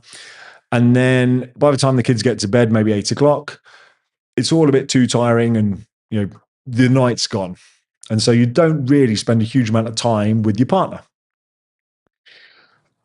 When we've come out here, my clients at the moment are in the UK. And so typically, if I'm keeping UK times, I don't start working for those guys in the UK until about 11 a.m. my time. Now, it does mean that I'm not finishing till maybe 7 p.m., which is why it's quite tricky for me to meet up in the evenings sometimes. But what it's done is it's completely flipped the dynamic and the time ratios that I have with my wife versus my son now, because I can drop my son off at school, I can go to the gym, I can come home, and I've got a whole bunch of time in the morning where it's just me and my wife. And we didn't get that in the UK because 9 o'clock comes around and people are always off doing stuff. You're off working or whatever it might be, dialing into client sites and stuff. So we spend more time together out here than we did in the UK in that sense. The flip side of that, though, is that I spend less time with my son, which is tragic because I'm working later and he's still going to bed about the same time, if not a little bit earlier than he was in the UK because he starts school earlier. So I get to see him less, which is why my weekends, I will always try and do something with him or with the family where I can. But that does change things when you move out here. As for, am I happier? Am I happier in Cyprus than I was in the UK? That in itself is very subjective. So if you just look at day-to-day life, I'm happier here. But like I said to you in one of the earlier videos, and it was talking about when you move out here and you think that the external factors, things like the weather, the location, the safety, the lifestyle, if you think all of that is just going to make you happy and anything that you've got going on internally is going to just disappear, it doesn't work like that. It doesn't work like that. So you don't automatically become happier because you are living in a different country, because anything that you're going through, whether any kind of trauma, any kind of anything, if you've got something going on internally to you, that will follow you. That will follow you when you move country. Just because I live in a hot country with really nice people and really nice food does not change any kind of head trash that you're going on up here. So if you've got imposter syndrome, you're still going to have that. If you've got, any kind of anxiety, depression, anything like that, it's all going to follow you. And so it's just something to bear in mind. Just if you're moving country, and I'm not saying you specifically, Lee, but if you're watching this and you're moving country because you're trying to get away from something and you think it's going to make you happier by leaving, it won't. It absolutely won't. It will be something that you can do, and there will be a honeymoon period. And so you might be in a honeymoon period for the first 6 months. But this is amazing. Why didn't I do it sooner? But eventually, when that honeymoon period wears off and your new life out here, or wherever you move to, not just Cyprus, anywhere, your new life abroad becomes the new norm and your baseline comes up and that becomes the new normal, everything else becomes the same. So to summarize the answer to the question, yes, I spend more time with my wife. That's awesome. Unfortunately, I spend less time with my son because of the timings. And am I inherently happier out here because I've moved here? Not particularly. I thought I would be. That was a big shock for me. I thought that it would make you happier. Don't get me wrong. I'm not miserable. Hopefully, you can tell by this. I'm not miserable at all. But the point is, any kind of head trash you've got going on doesn't change because the location changes. So there you go. That's the summary answer. Hopefully, that makes sense. Philip Shaw. Hey, Philip. Good to have you on. Hi, Mark. I stayed for 5 weeks, December and January, to test the winter temperature. Really liked and decided to move over 1 year earlier than planned. Love that. Love that. You weren't even put off by the winter, which is awesome. And when are you moving then? So if you actually moved, you said you're moving, or have you actually moved? Yeah, let me know. Let me know when you come in. Mike, a significantly better quality of life where we can have the best of our UK life, hobbies, etc., without the problems, taxes, all of the garbage that goes on in the UK. Yeah, great reasons to be honest. And quality of life, I get it. Yeah, I do get it, because the thing is, if you're an outdoor person, if you do like the weather, if you want to be outside, then the quality of life is better. However, for those of you thinking it's going to make you healthier, we're actually having this conversation over the weekend. You think you're going to become healthier by moving out here. But the problem is, there's two problems. In the summer, it's kind of a bit too hot to walk anywhere. So you're not really going to go hiking in the summer. You know, you'll swim, but you're not going to be out riding your bike necessarily unless it's really early in the morning. And so you end up going to the gym and stuff like that. But inherently, you're not outside as much as you think you'll be because of the heat. However, because of the food, because the food's amazing and the portions are massive compared to the UK, you end up not being healthier. And in fact, I hope I'm not wrong in saying this, I think Cyprus or Cypriots have got the reputation in Europe for being like the most unhealthy population. And the food is amazing. So I'm not surprised because the food is epic. But I put on 8 kilos in my first 2 years here. I had to kind of go back to what I knew and get the weight off. I put on 8 kilos in 2 years, about 4 kilos a year, just because I thought I was going to be healthier out here. But then you fall into the Cypriot way of life and you're eating a lot more and you're doing a bit less. So, yeah. But I mean, quality of life's great. You know, I absolutely agree with that, Mike. Alex, we enjoyed a good life in the UK, but wanted to experience another place and culture. Easier to get the right visa than other options, plus English language is, plus Cypriot people. Yeah. I mean, English language was a big one for us, for sure. You know, we contemplated Poland because my wife's Polish. So we'd contemplated Poland, but you know, I've been with my wife now, got together 18 years ago. I haven't picked up Polish yet. A little bit tricky. So I'm still working on it. But yes, I totally get it. English language and Cypriot people are lovely. You know, of all the people we've met, you know, we've not really, I mean, don't get me wrong, they're different, but they're lovely at the same time, but they are different. You know, like you'll find, I think, to be fair, and this isn't just Cypriot people, I think you'll find this is quite often anybody that speaks English, but isn't necessarily the country's first language. You'll find that they are quite abrupt in the way they say things. And English or British people will soften language quite a lot. So as an example, and it took my wife to point this out to me, let's say you're walking and you meet somebody, and you might not even know them. Maybe you know them, maybe you don't. But in England, you'll say hello to them. And you'll never just go, hello. You'll just go, hi, how are you? And the only polite answer to that is, I'm good, thanks. How are you? And then you go, I'm good, thanks. And then you can start your conversation. And my wife is always like, that's a waste of time. It's a waste of words. You know, why not just say hello? Because you don't really care about how the other people are. You just, hi, how are you? Yeah, good, thanks. How are you? Cool. Now we can converse in the conversation. And so when somebody just says hello, or if somebody just says, you know, like, Mark, would you like a cup of tea? No. Okay, what's your problem? Or even just, no, thank you. What's his problem? It's a bit like when you write an email and you sign off regards instead of kind regards. You're like, did you get out of bed on the wrong side or what? You know, it's like British people soften the language. And so you'll speak to Cypriots out here and they're just very direct, very to the point. But I find that with a lot of Europeans, like I say. So yeah, it's quite funny. Even though they speak English, there's still a different culture to it, you know, and people will just be very direct compared to what you might be used to back home.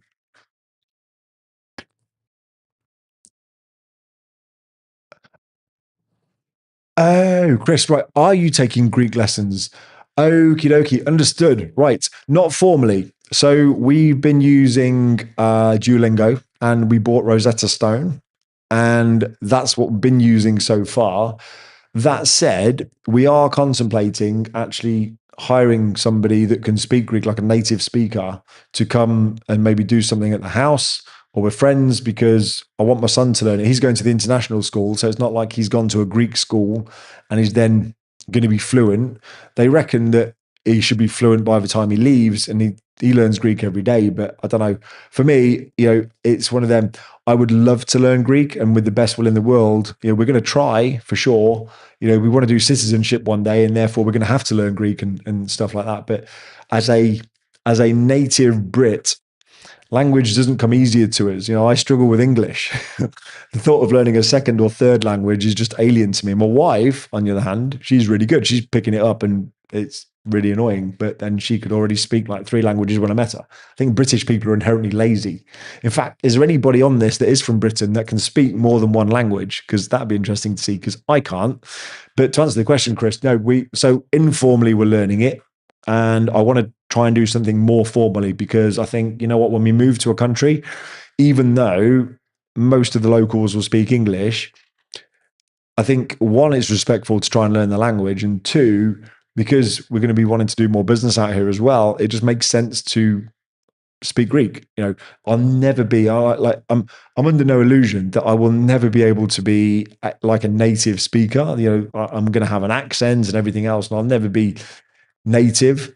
But I think if I can learn some of it, then that's got to be a win, I think. But yeah, I don't have that much faith in my ability to learn a second language yet. Like I say, I've been with my wife now 18 years. I've not picked up Polish yet.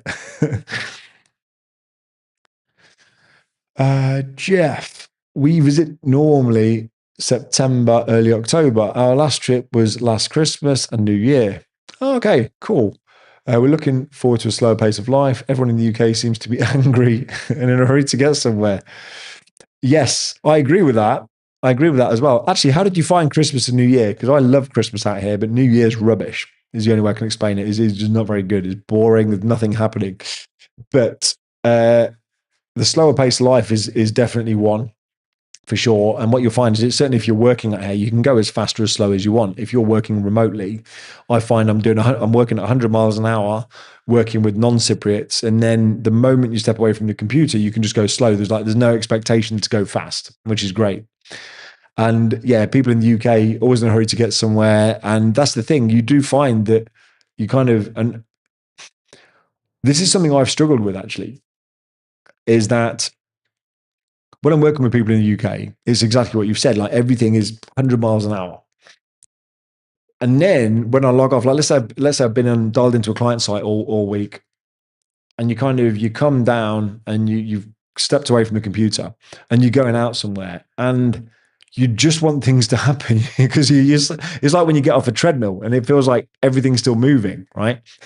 So you stop, you kind of come out of your Zoom calls and you stopped and you go out, and it's just like, why is everybody going so slow? And it takes you a while to get back into it.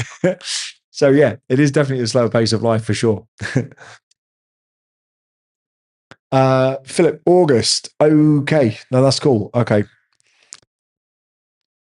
Alrighty. And we've got Chris again. Okay. So reason I came back to Cyprus, mainly because of COVID, just to get away, plus sort some things out in Cyprus, ended up staying. Main reason, having my own flat. Yeah, I think I seem to remember you saying this in maybe one of the YouTube comments about COVID. But yeah. So actually, Chris, so out of interest, were you born here or were you born in the UK? I don't know if you got like Cypriot family, or if you went to the UK first. And interestingly, if you were born here and you went to the UK, ooh, hit my mic. If you were born here and you went to the UK, what attracted you to the UK? I'd love to interview local Cypriots actually. Like I say, what attracted you to the UK? Why would you go to the UK and people like us come here? Lee, okay, what would be the best thing Jake has benefited from? What would be the best thing Jake has benefited from behind? I've got to zoom in for this one. I clearly can't read. Hang on, 1 second. What would be the best thing Jake's benefited from behind there rather than home? Or do we need his answer on that? I can't, I can't work out the question, Lee. Hang on, I'm going to read it again. What would be the best thing Jake has benefited from behind there rather than home? I'm not sure what you mean. I don't know what you mean, Lee. What would if you can clarify the question, I'll answer it, and we might need Jacob to answer it. I don't know, but if you can clarify the question, I will try and answer you. Jeff, Greek is a challenge to say the least. Using Duolingo and enjoying it, we find if you make an effort, it's very much appreciated and starts conversations. Yeah, I think that's the same anywhere. But I think you go to a country and people speak your language, or at least try and make an effort. I think that's one, it's respectful, but two, you're right. It makes an effort. I mean, I remember I used to work for a games company many years ago, And we had people from all over Europe because they couldn't find the talent in the UK. They didn't have the right level, the right caliber of people. And so they were quite often having to go abroad to get the right talent coming in. And I would just make an effort to try. I couldn't speak Spanish or French or anything like that. But everybody can say hello in multiple languages. Like people can say bonjour or hola or guten tag, whatever it might be. You can say hello in people's languages, right? And so I would just say hello in their language, and they freaking loved it. It was like it was the only word I used 100% of my knowledge of their language, but they loved it. They lapped it up, and I just think it's. I think it's. I think it's nice. So yes. Lee, right, being over there, type of, okay, sorry, right. Okay, got it now. So let me try again. What would be the best thing Jake has benefited from being over there rather than home? Okay, well, I can give you my view on it and can ask him yourself when you come out, or maybe I'll do another interview with him at some point. What's he benefited from the most? Well, in my opinion, as his dad, I think the thing he will benefit from the most is meeting more people from different cultures, not just the UK, not just like people that we've lived near, meeting more people from different cultures, different countries. So, as an example, right, I'll speak about Russia here. Russia on the world stage has a very bad reputation at the moment because of the whole Ukraine conflict. And when we first came to Cyprus, I hadn't knowingly met a Russian person that I could remember. I've got really itchy nose. I couldn't remember meeting a Russian person until we came to Cyprus. I might have met them accidentally, or I may have forgotten, but point is, I didn't know any Russian people back in the UK. And we came out here, and now we've got some good friends that are Russian. We know lots of Russians on the island. And when you speak to them, you get to see and hear a different side of their culture, of what it's actually like being in Russia. It's kind of like, I'm trying to be like Cyprus Unfiltered here and trying to show people stuff that they wouldn't normally see outside of the brochures. And you get to hear about things in Russia that you wouldn't normally get to see outside of the BBC News. And so as a result of that, Jacob gets to meet a lot of people from lots of different backgrounds. And while he doesn't appreciate it yet, I think he's going to be more rounded as a little human because he gets to meet people from different cultures, and he's not necessarily going to have that prejudice that you would have if he stayed in the UK. In the UK, you're going to meet lots of people that are, it's going to be anti-Muslim, it's going to be anti-Russian, it's going to be whatever the BBC decide to try and ram down your throat. It's going to be whatever the media peddle. And that will be his view of the world. Whereas here, he gets to meet people from all over the world. And I think that's going to make him a much better person in life, in my opinion, I hope. The other thing as well is that by going to the international schools, what you quite often find is that you're paying not necessarily for the quality of education, because I don't think it's amazing, to be honest, compared to the UK anyway, but you're almost paying for the network because he's now, by paying to go to a school, people have to have a certain level of income versus going to, say, a state school where it's free.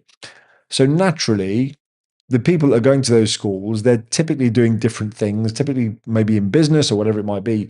And then he's going and making friends with the children of those people. Now, why does that matter? Well, for me, it matters because they're going to have a certain level of values and a certain level of, if you like, what's the word I'm looking for? They're going to have a certain level of values from the family for a start, but aspirations, they're going to be people that want to go and achieve something in life and do something in life versus where we lived in the UK, where it's a whole raft of people could be doing anything or nothing. You just don't know. But naturally, it serves as a natural filter. So by coming out here and by living the life he's living, he's going to get to meet more people. He's going to get more rounded knowledge of the world. But not only that, when he's older, all of these friends that he's making now that are from all over the world, he's going to have a multinational network of friends versus people that just lived in the UK in the Midlands, in Leicestershire, right? So that's my view on it anyway. There is a downside to all of this, though. And nobody's asked me the question. I haven't talked about it. I'll probably do this. Maybe I'll do a deep dive in another video at some point. But I did talk about once the social cost of moving abroad. And there is a social cost for it. But I'm not gonna repeat that stuff tonight. But talking about, let's say, Jacob right now, and even ourselves to a point, even myself, we've moved out here now, and you do feel like you've not got any roots. Like you don't, like we live here. This is home. Sorry, my nose is really itchy tonight. I must have burnt it or something. Um, this is home for us right now. But the nomadic lifestyle, like the thing that Jacob won't have that I had as a kid, the thing that Jacob won't have is that it's going to be quite tricky, I think, for him to grow up in the village. Like I used to grow up in a village and like you'd walk around from house to house, knocking on people's doors, seeing if your mates had come out to play. That lifestyle doesn't seem to exist where we live here because fundamentally, all his friends live in various parts of Paphos. It could be a 20-minute drive away because they're all kind of coming in, hit my again, all coming in to the international schools. And so you do find that actually there is a little bit of sadness there where you go, is he going to grow up and what will feel like home for him? Like I know where my home is. I know where I was born. I know where I grew up, and I've got memories of like the village life. Where my parents had raised me, and it was nice. You feel like you got roots. And I'm just hoping that he feels like he has that. We're renting houses. We've moved house last year, moved this year. Well, sorry, we moved last year. Obviously, we moved country, and so you've got friends in the UK, got friends here. If we then either move into a house that we're building, or we buy another house, or whatever it might be, we're going to be moving again. And there is a fear that I think is he moving too much? Is he going to be nomadic? And that actually he won't necessarily feel like he belongs somewhere because he's got family in Poland. He's got friends in England, got a bit of family in England, not much left. He's making friends here. And it's kind of like, where do you then belong? I don't know. We'll find out, I guess. It's one of those things. It's a trade-off for sure. But it's something that is crossing my mind.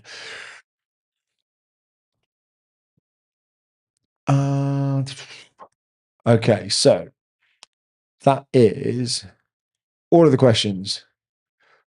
So what we're on 10 to 11, quite early tonight. 10 to 11. Anybody else got anything else to want to ask? Anything about anything? Live Q&A, ask me anything you want. Doesn't have to be anything we talked about tonight. It can be about something completely random. Doesn't have to be anything. I will flick over to my like and share screen one last time and we'll go going once, going twice. And this is the third time. So I will hang around for a little bit longer. If people have got anything they want to ask, anything they want to know, and we can keep going. I've got plenty of energy left in me. And if there's nothing you want to know and there's nothing you've got to ask, then we can end it there and we can let you guys crack on with the rest of your evening. In the meantime, while we're just waiting for any questions to come through, like I say, if you're finding this useful and you haven't given it a thumbs up already, then just give it a thumbs up and a like. That'd be awesome. If you're not subscribed already, then also please do, because I think from what I remember, I haven't checked this week, but certainly last week, there was about 55% of people that are watching these that aren't subscribed. So if you're not subscribed, then hit the subscribe button. That'd be awesome and I would appreciate it. Okay, right, we'll let another couple of questions come through if you've got anything. If not, then we will end it there.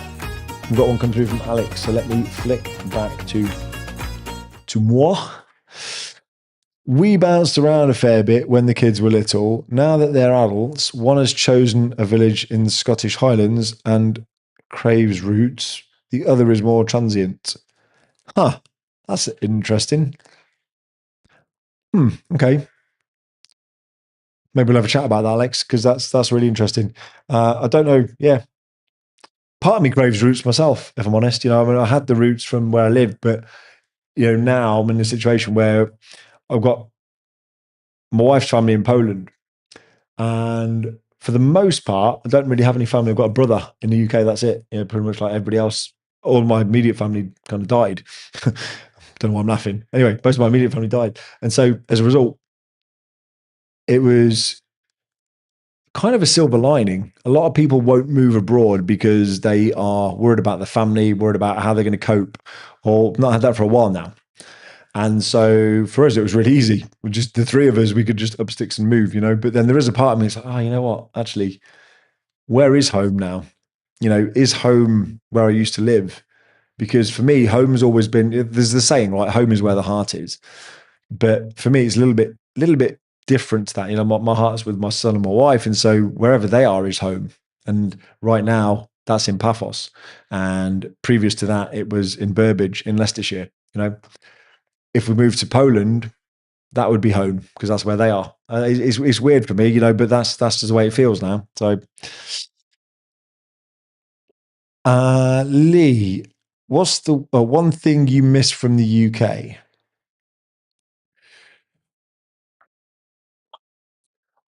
Well, I'm going to give you a varied answer on this, Lee, because for people watching this, when you're moving out, and Alex, you might have a view on this now as well.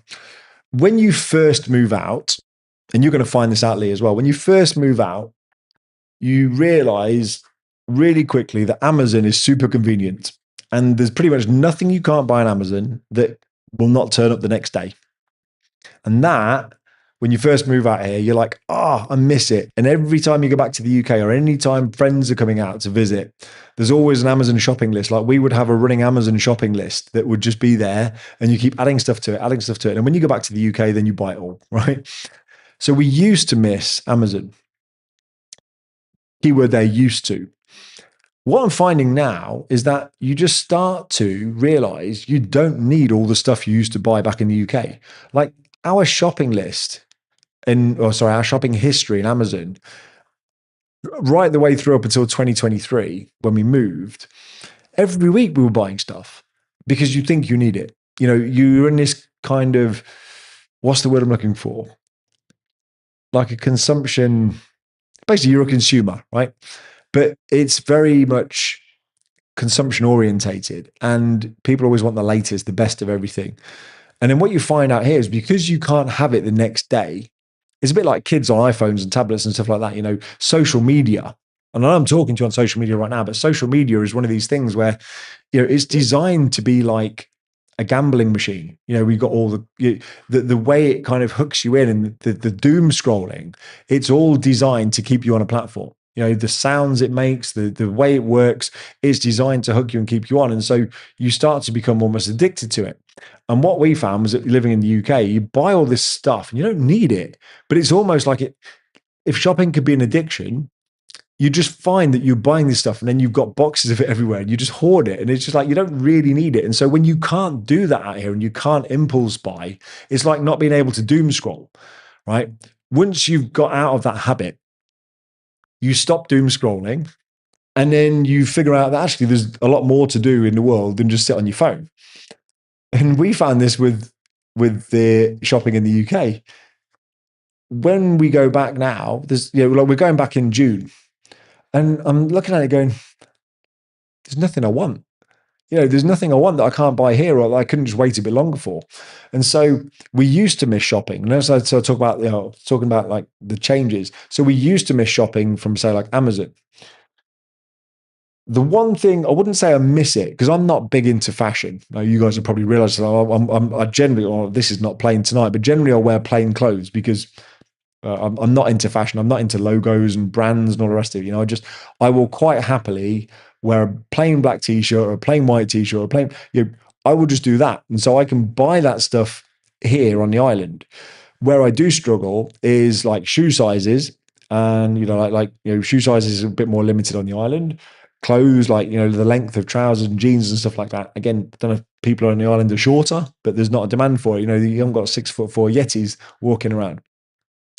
So clothes is a little bit trickier, but I wouldn't say I miss it. So now, 2.5 years in, 3 years in, I definitely don't miss the food. I'm not missing that from the UK at all.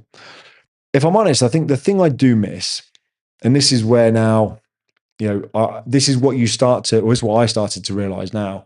When I was back there I was back there in February and I was back there in March, although in March I didn't rent a car. So it was in February and I got a car and I was driving around. And I remember driving through the countryside, British countryside. It was green and actually the sun was out.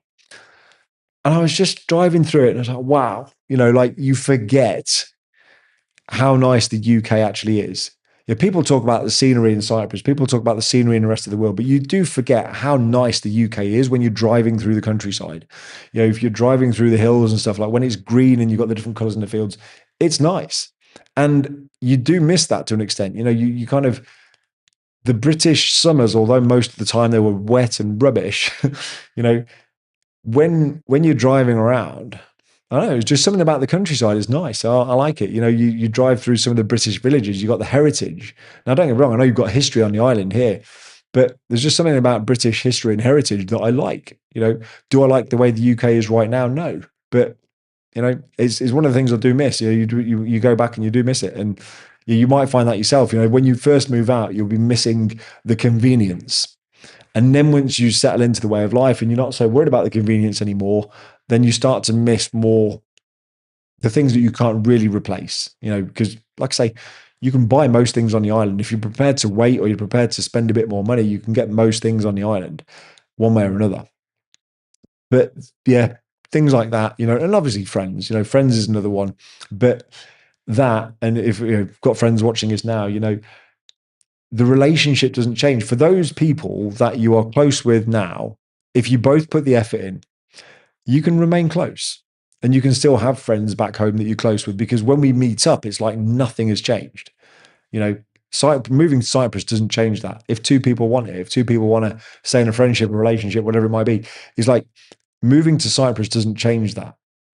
So it's weird. You miss them, but you can still chat on WhatsApp and stuff like that. And certainly if you've got friends that are in other parts of the UK, you probably didn't see them that often anyway, and you'll probably find when you first move out here, your friends want to come and see you more because, everybody wants to come on holiday, right? Everybody wants to come and see you. And, nobody really wants to come to Leicestershire. If you've got friends in other parts of the country and you can, nobody really wants to come to Leicestershire on holiday, but people don't mind coming to Cyprus. So anyway, hopefully that helps, or at least it gives you a bit of an insight anyway.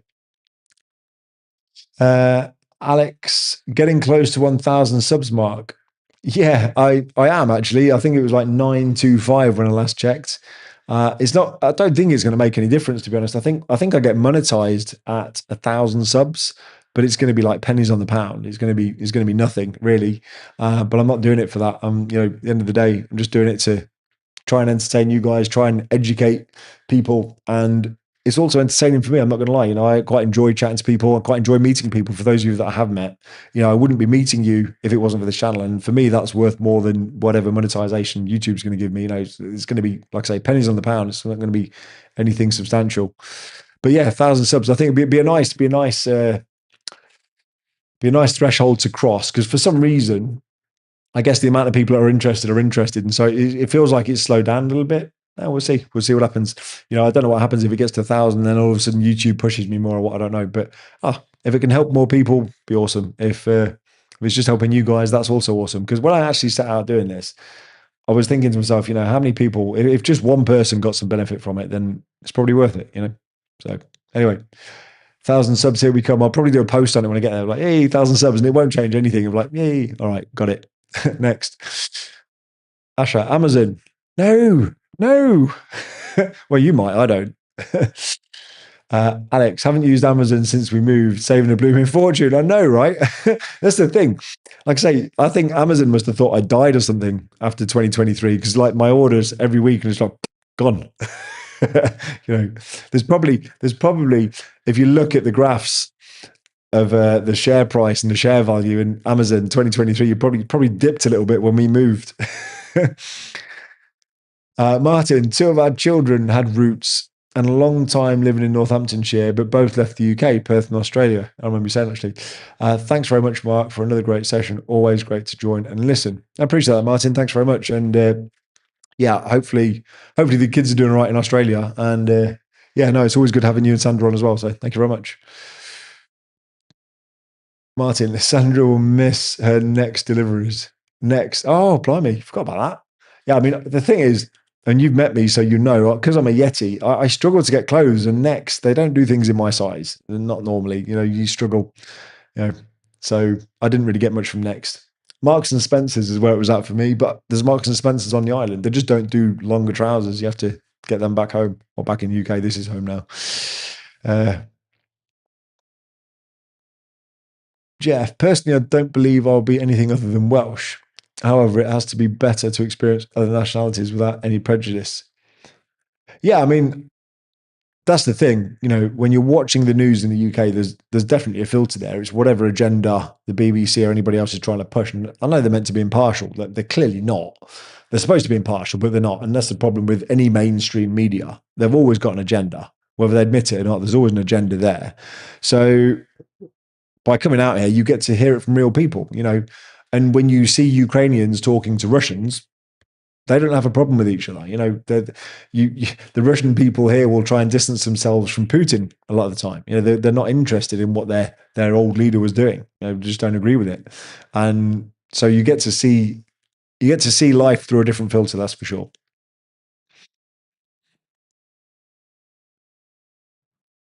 As in the next retail shop. Yeah, I gathered. I gathered.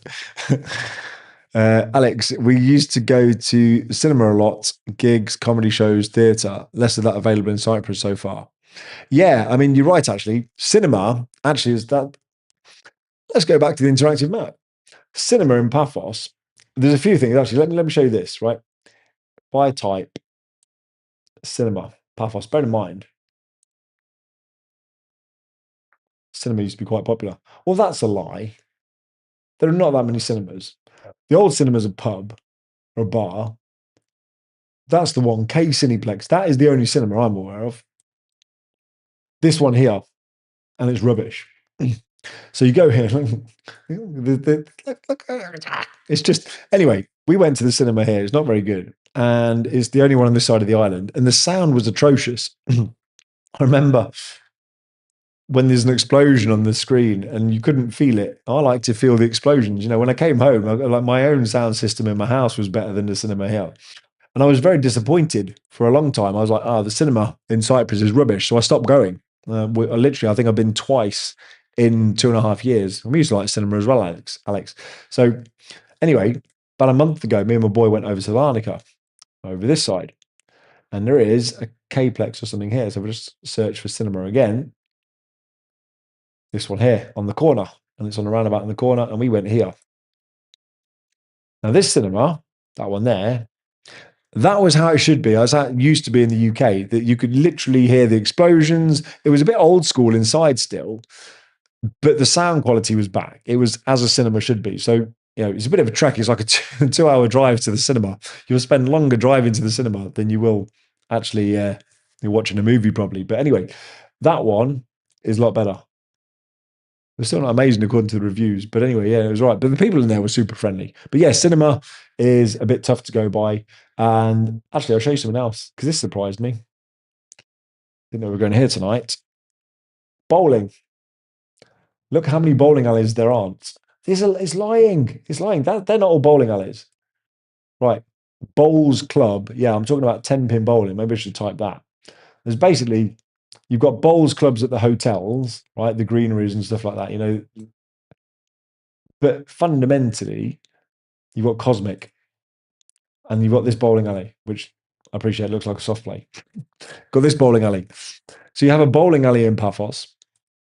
And then if you want to go bowling, I don't think there's anywhere else you can go in Paphos. People can correct me if I'm wrong. But then you've got 10-pin bowling over here in Limassol. And then you've got like another one over here in Larnaca. And that's pretty much it. As for theatre, so we can go theatre now. Let's do some theatre. So in Tala, there is the amphitheatre, which is, where are we? That one here. So you've got this, which is got some awesome views and really like it here. But there are concerts here. But pretty much what you'll find is that they're all tribute bands. They're all tributes of somebody. I'm sitting there watching the music and you can't hear any of it, listening to the music. Anyway, right, so you have these and they're quite cool. There you go, look at that. So there are concerts you can go to. What you'll find is that there's less theatre, but you'll find a lot of the bars have live music versus the UK, you know. So, but fundamentally, there is less to do in Cyprus. And there's no doubt about that. You know, like I say, I think Cyprus, unfortunately, is a place that relies on the weather. And I've said this before when people talk about kids, Cyprus relies on the weather. So when tourists come, they go to the beach, they go to the water park, they spend all the time outside. Nobody's really coming here to go to the cinema. Nobody's coming here to kind of watch a show. It's only when you start to live here and you've done all the touristy stuff for a bit and you're like, yeah, a bit boring actually. Like, what do you do? And that's when you realize it becomes a social place because then all of a sudden the entertainment is in your friends and your network and the people you hang around with versus going and spending money somewhere. So, but I totally get it. I totally get it. Paphos Cinema. Oh my god, it's crap. I know. It's rubbish. The summertime outdoor. Oh, actually, the summertime outdoor cinema somewhere in Paphos. Actually, you're right. Let's explore this together because there is. I haven't been to one, but I know that there are some because they basically end up doing cinema on the beach, like this. So I'm not sure where that is, but anyway, so they'll do outdoor cinema at places, and it is a thing. It is a thing in Cyprus. I've never been to one. I can't help but think the sound would be worse. But anyway, you can go and do there you go, Paphos 2017 out open air factory. So you can do things like that here, and it'll be an experience for sure. And I'd like to do it. I guess it's a bit like the what do you call it? In the US, you get those drive-in movie theaters, which again, I always thought would be crap because I want the sound to come from behind me and I want it to come from above me and I want it to come from all around, not just from the front, you know? So I don't know what the sound would be like, but for me, I think the sound is an experience as much as the screen itself. I'd rather have good sound and a not so massive screen. But anyway, that's me. But yeah, Paphos Cinema is rubbish. Uh, Outdoor theatre shows by the castles of the Greek Carmen, etc. Yeah, I mean, the thing is, like I was saying last week, for those of you that didn't catch the video last week, I was talking about the lifestyle here in Cyprus, and you get a lot of kind of festivals. You get traditional Greek dancing and music, but it's not like the UK. They are getting some bigger acts here. So Sting's coming later this year. Jimmy Carr was here last year. If you like that sort of thing, I think Jimmy Carr's awesome. Give you an inclination as to my sense of humour. If Matt Rife ever comes to the island, I'm definitely going to go see him because he's awesome.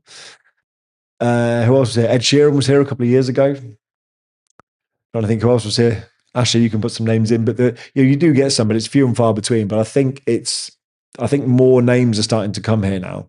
So yeah, we'll see. But yeah, you're right. There's certainly less. Like I said, once you start living here, there's less going on than you think. Less going on when you visit versus when you live here. There is less going on. Minthis does music festivals also. Does it? I didn't realize that. Well, for those of you that don't know what Minthis is, let's go back to maps.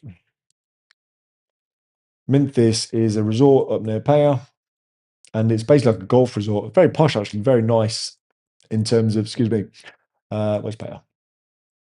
Why can't I? Okay, yeah, right. Where are we? Somewhere here. Let me just type it. That was it. Oh, I could have sworn. I thought it was by Paya. Okay, it's not by Paya. I thought it was. Anyway, never mind. Memphis. So I couldn't find it. So this place here, for those of you that like golf, and for those of you that like something a bit posher, you can come to Memphis Resort. I think you can pay about $4,000 a year for a spa membership if that's your thing. And yeah, we've been there. It's very nice, but it's like a proper resort. It's nice. It sounds like they do live music. So there you go. There's another place you can go for live entertainment potentially. Alex, there's an outdoor cinema close to Paphos restaurant Agiu Georgiou, but can't find any info on what's showing and when.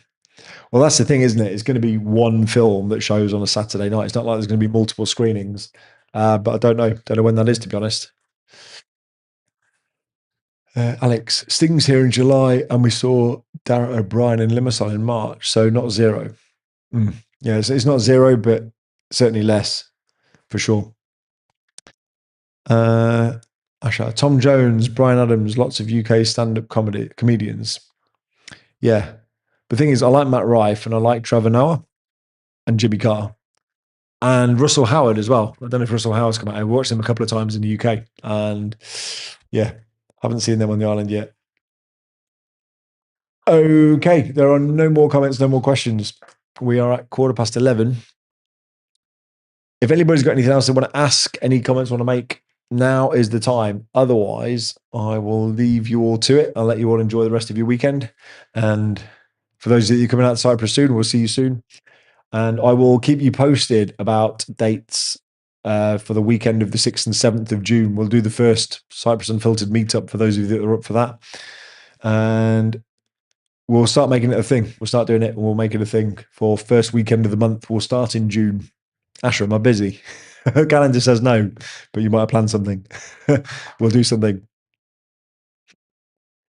Cool. All right. I know there's a lag on the stream, so I'll just see if anything else comes through. And if it doesn't, then that's cool. We'll let you all go. I will go onto my like and share screen because if nothing else comes through, then I'm going to let this fade out gracefully. But I appreciate you all for dialing in. For those of you that have dialed in, always appreciate the interaction. Love chatting to you guys. So thank you for spending your time with me on a Sunday night. And if I don't catch you again this week for any reason, then have a cracking week. And I will hopefully speak to you all next week. And I will see you all soon.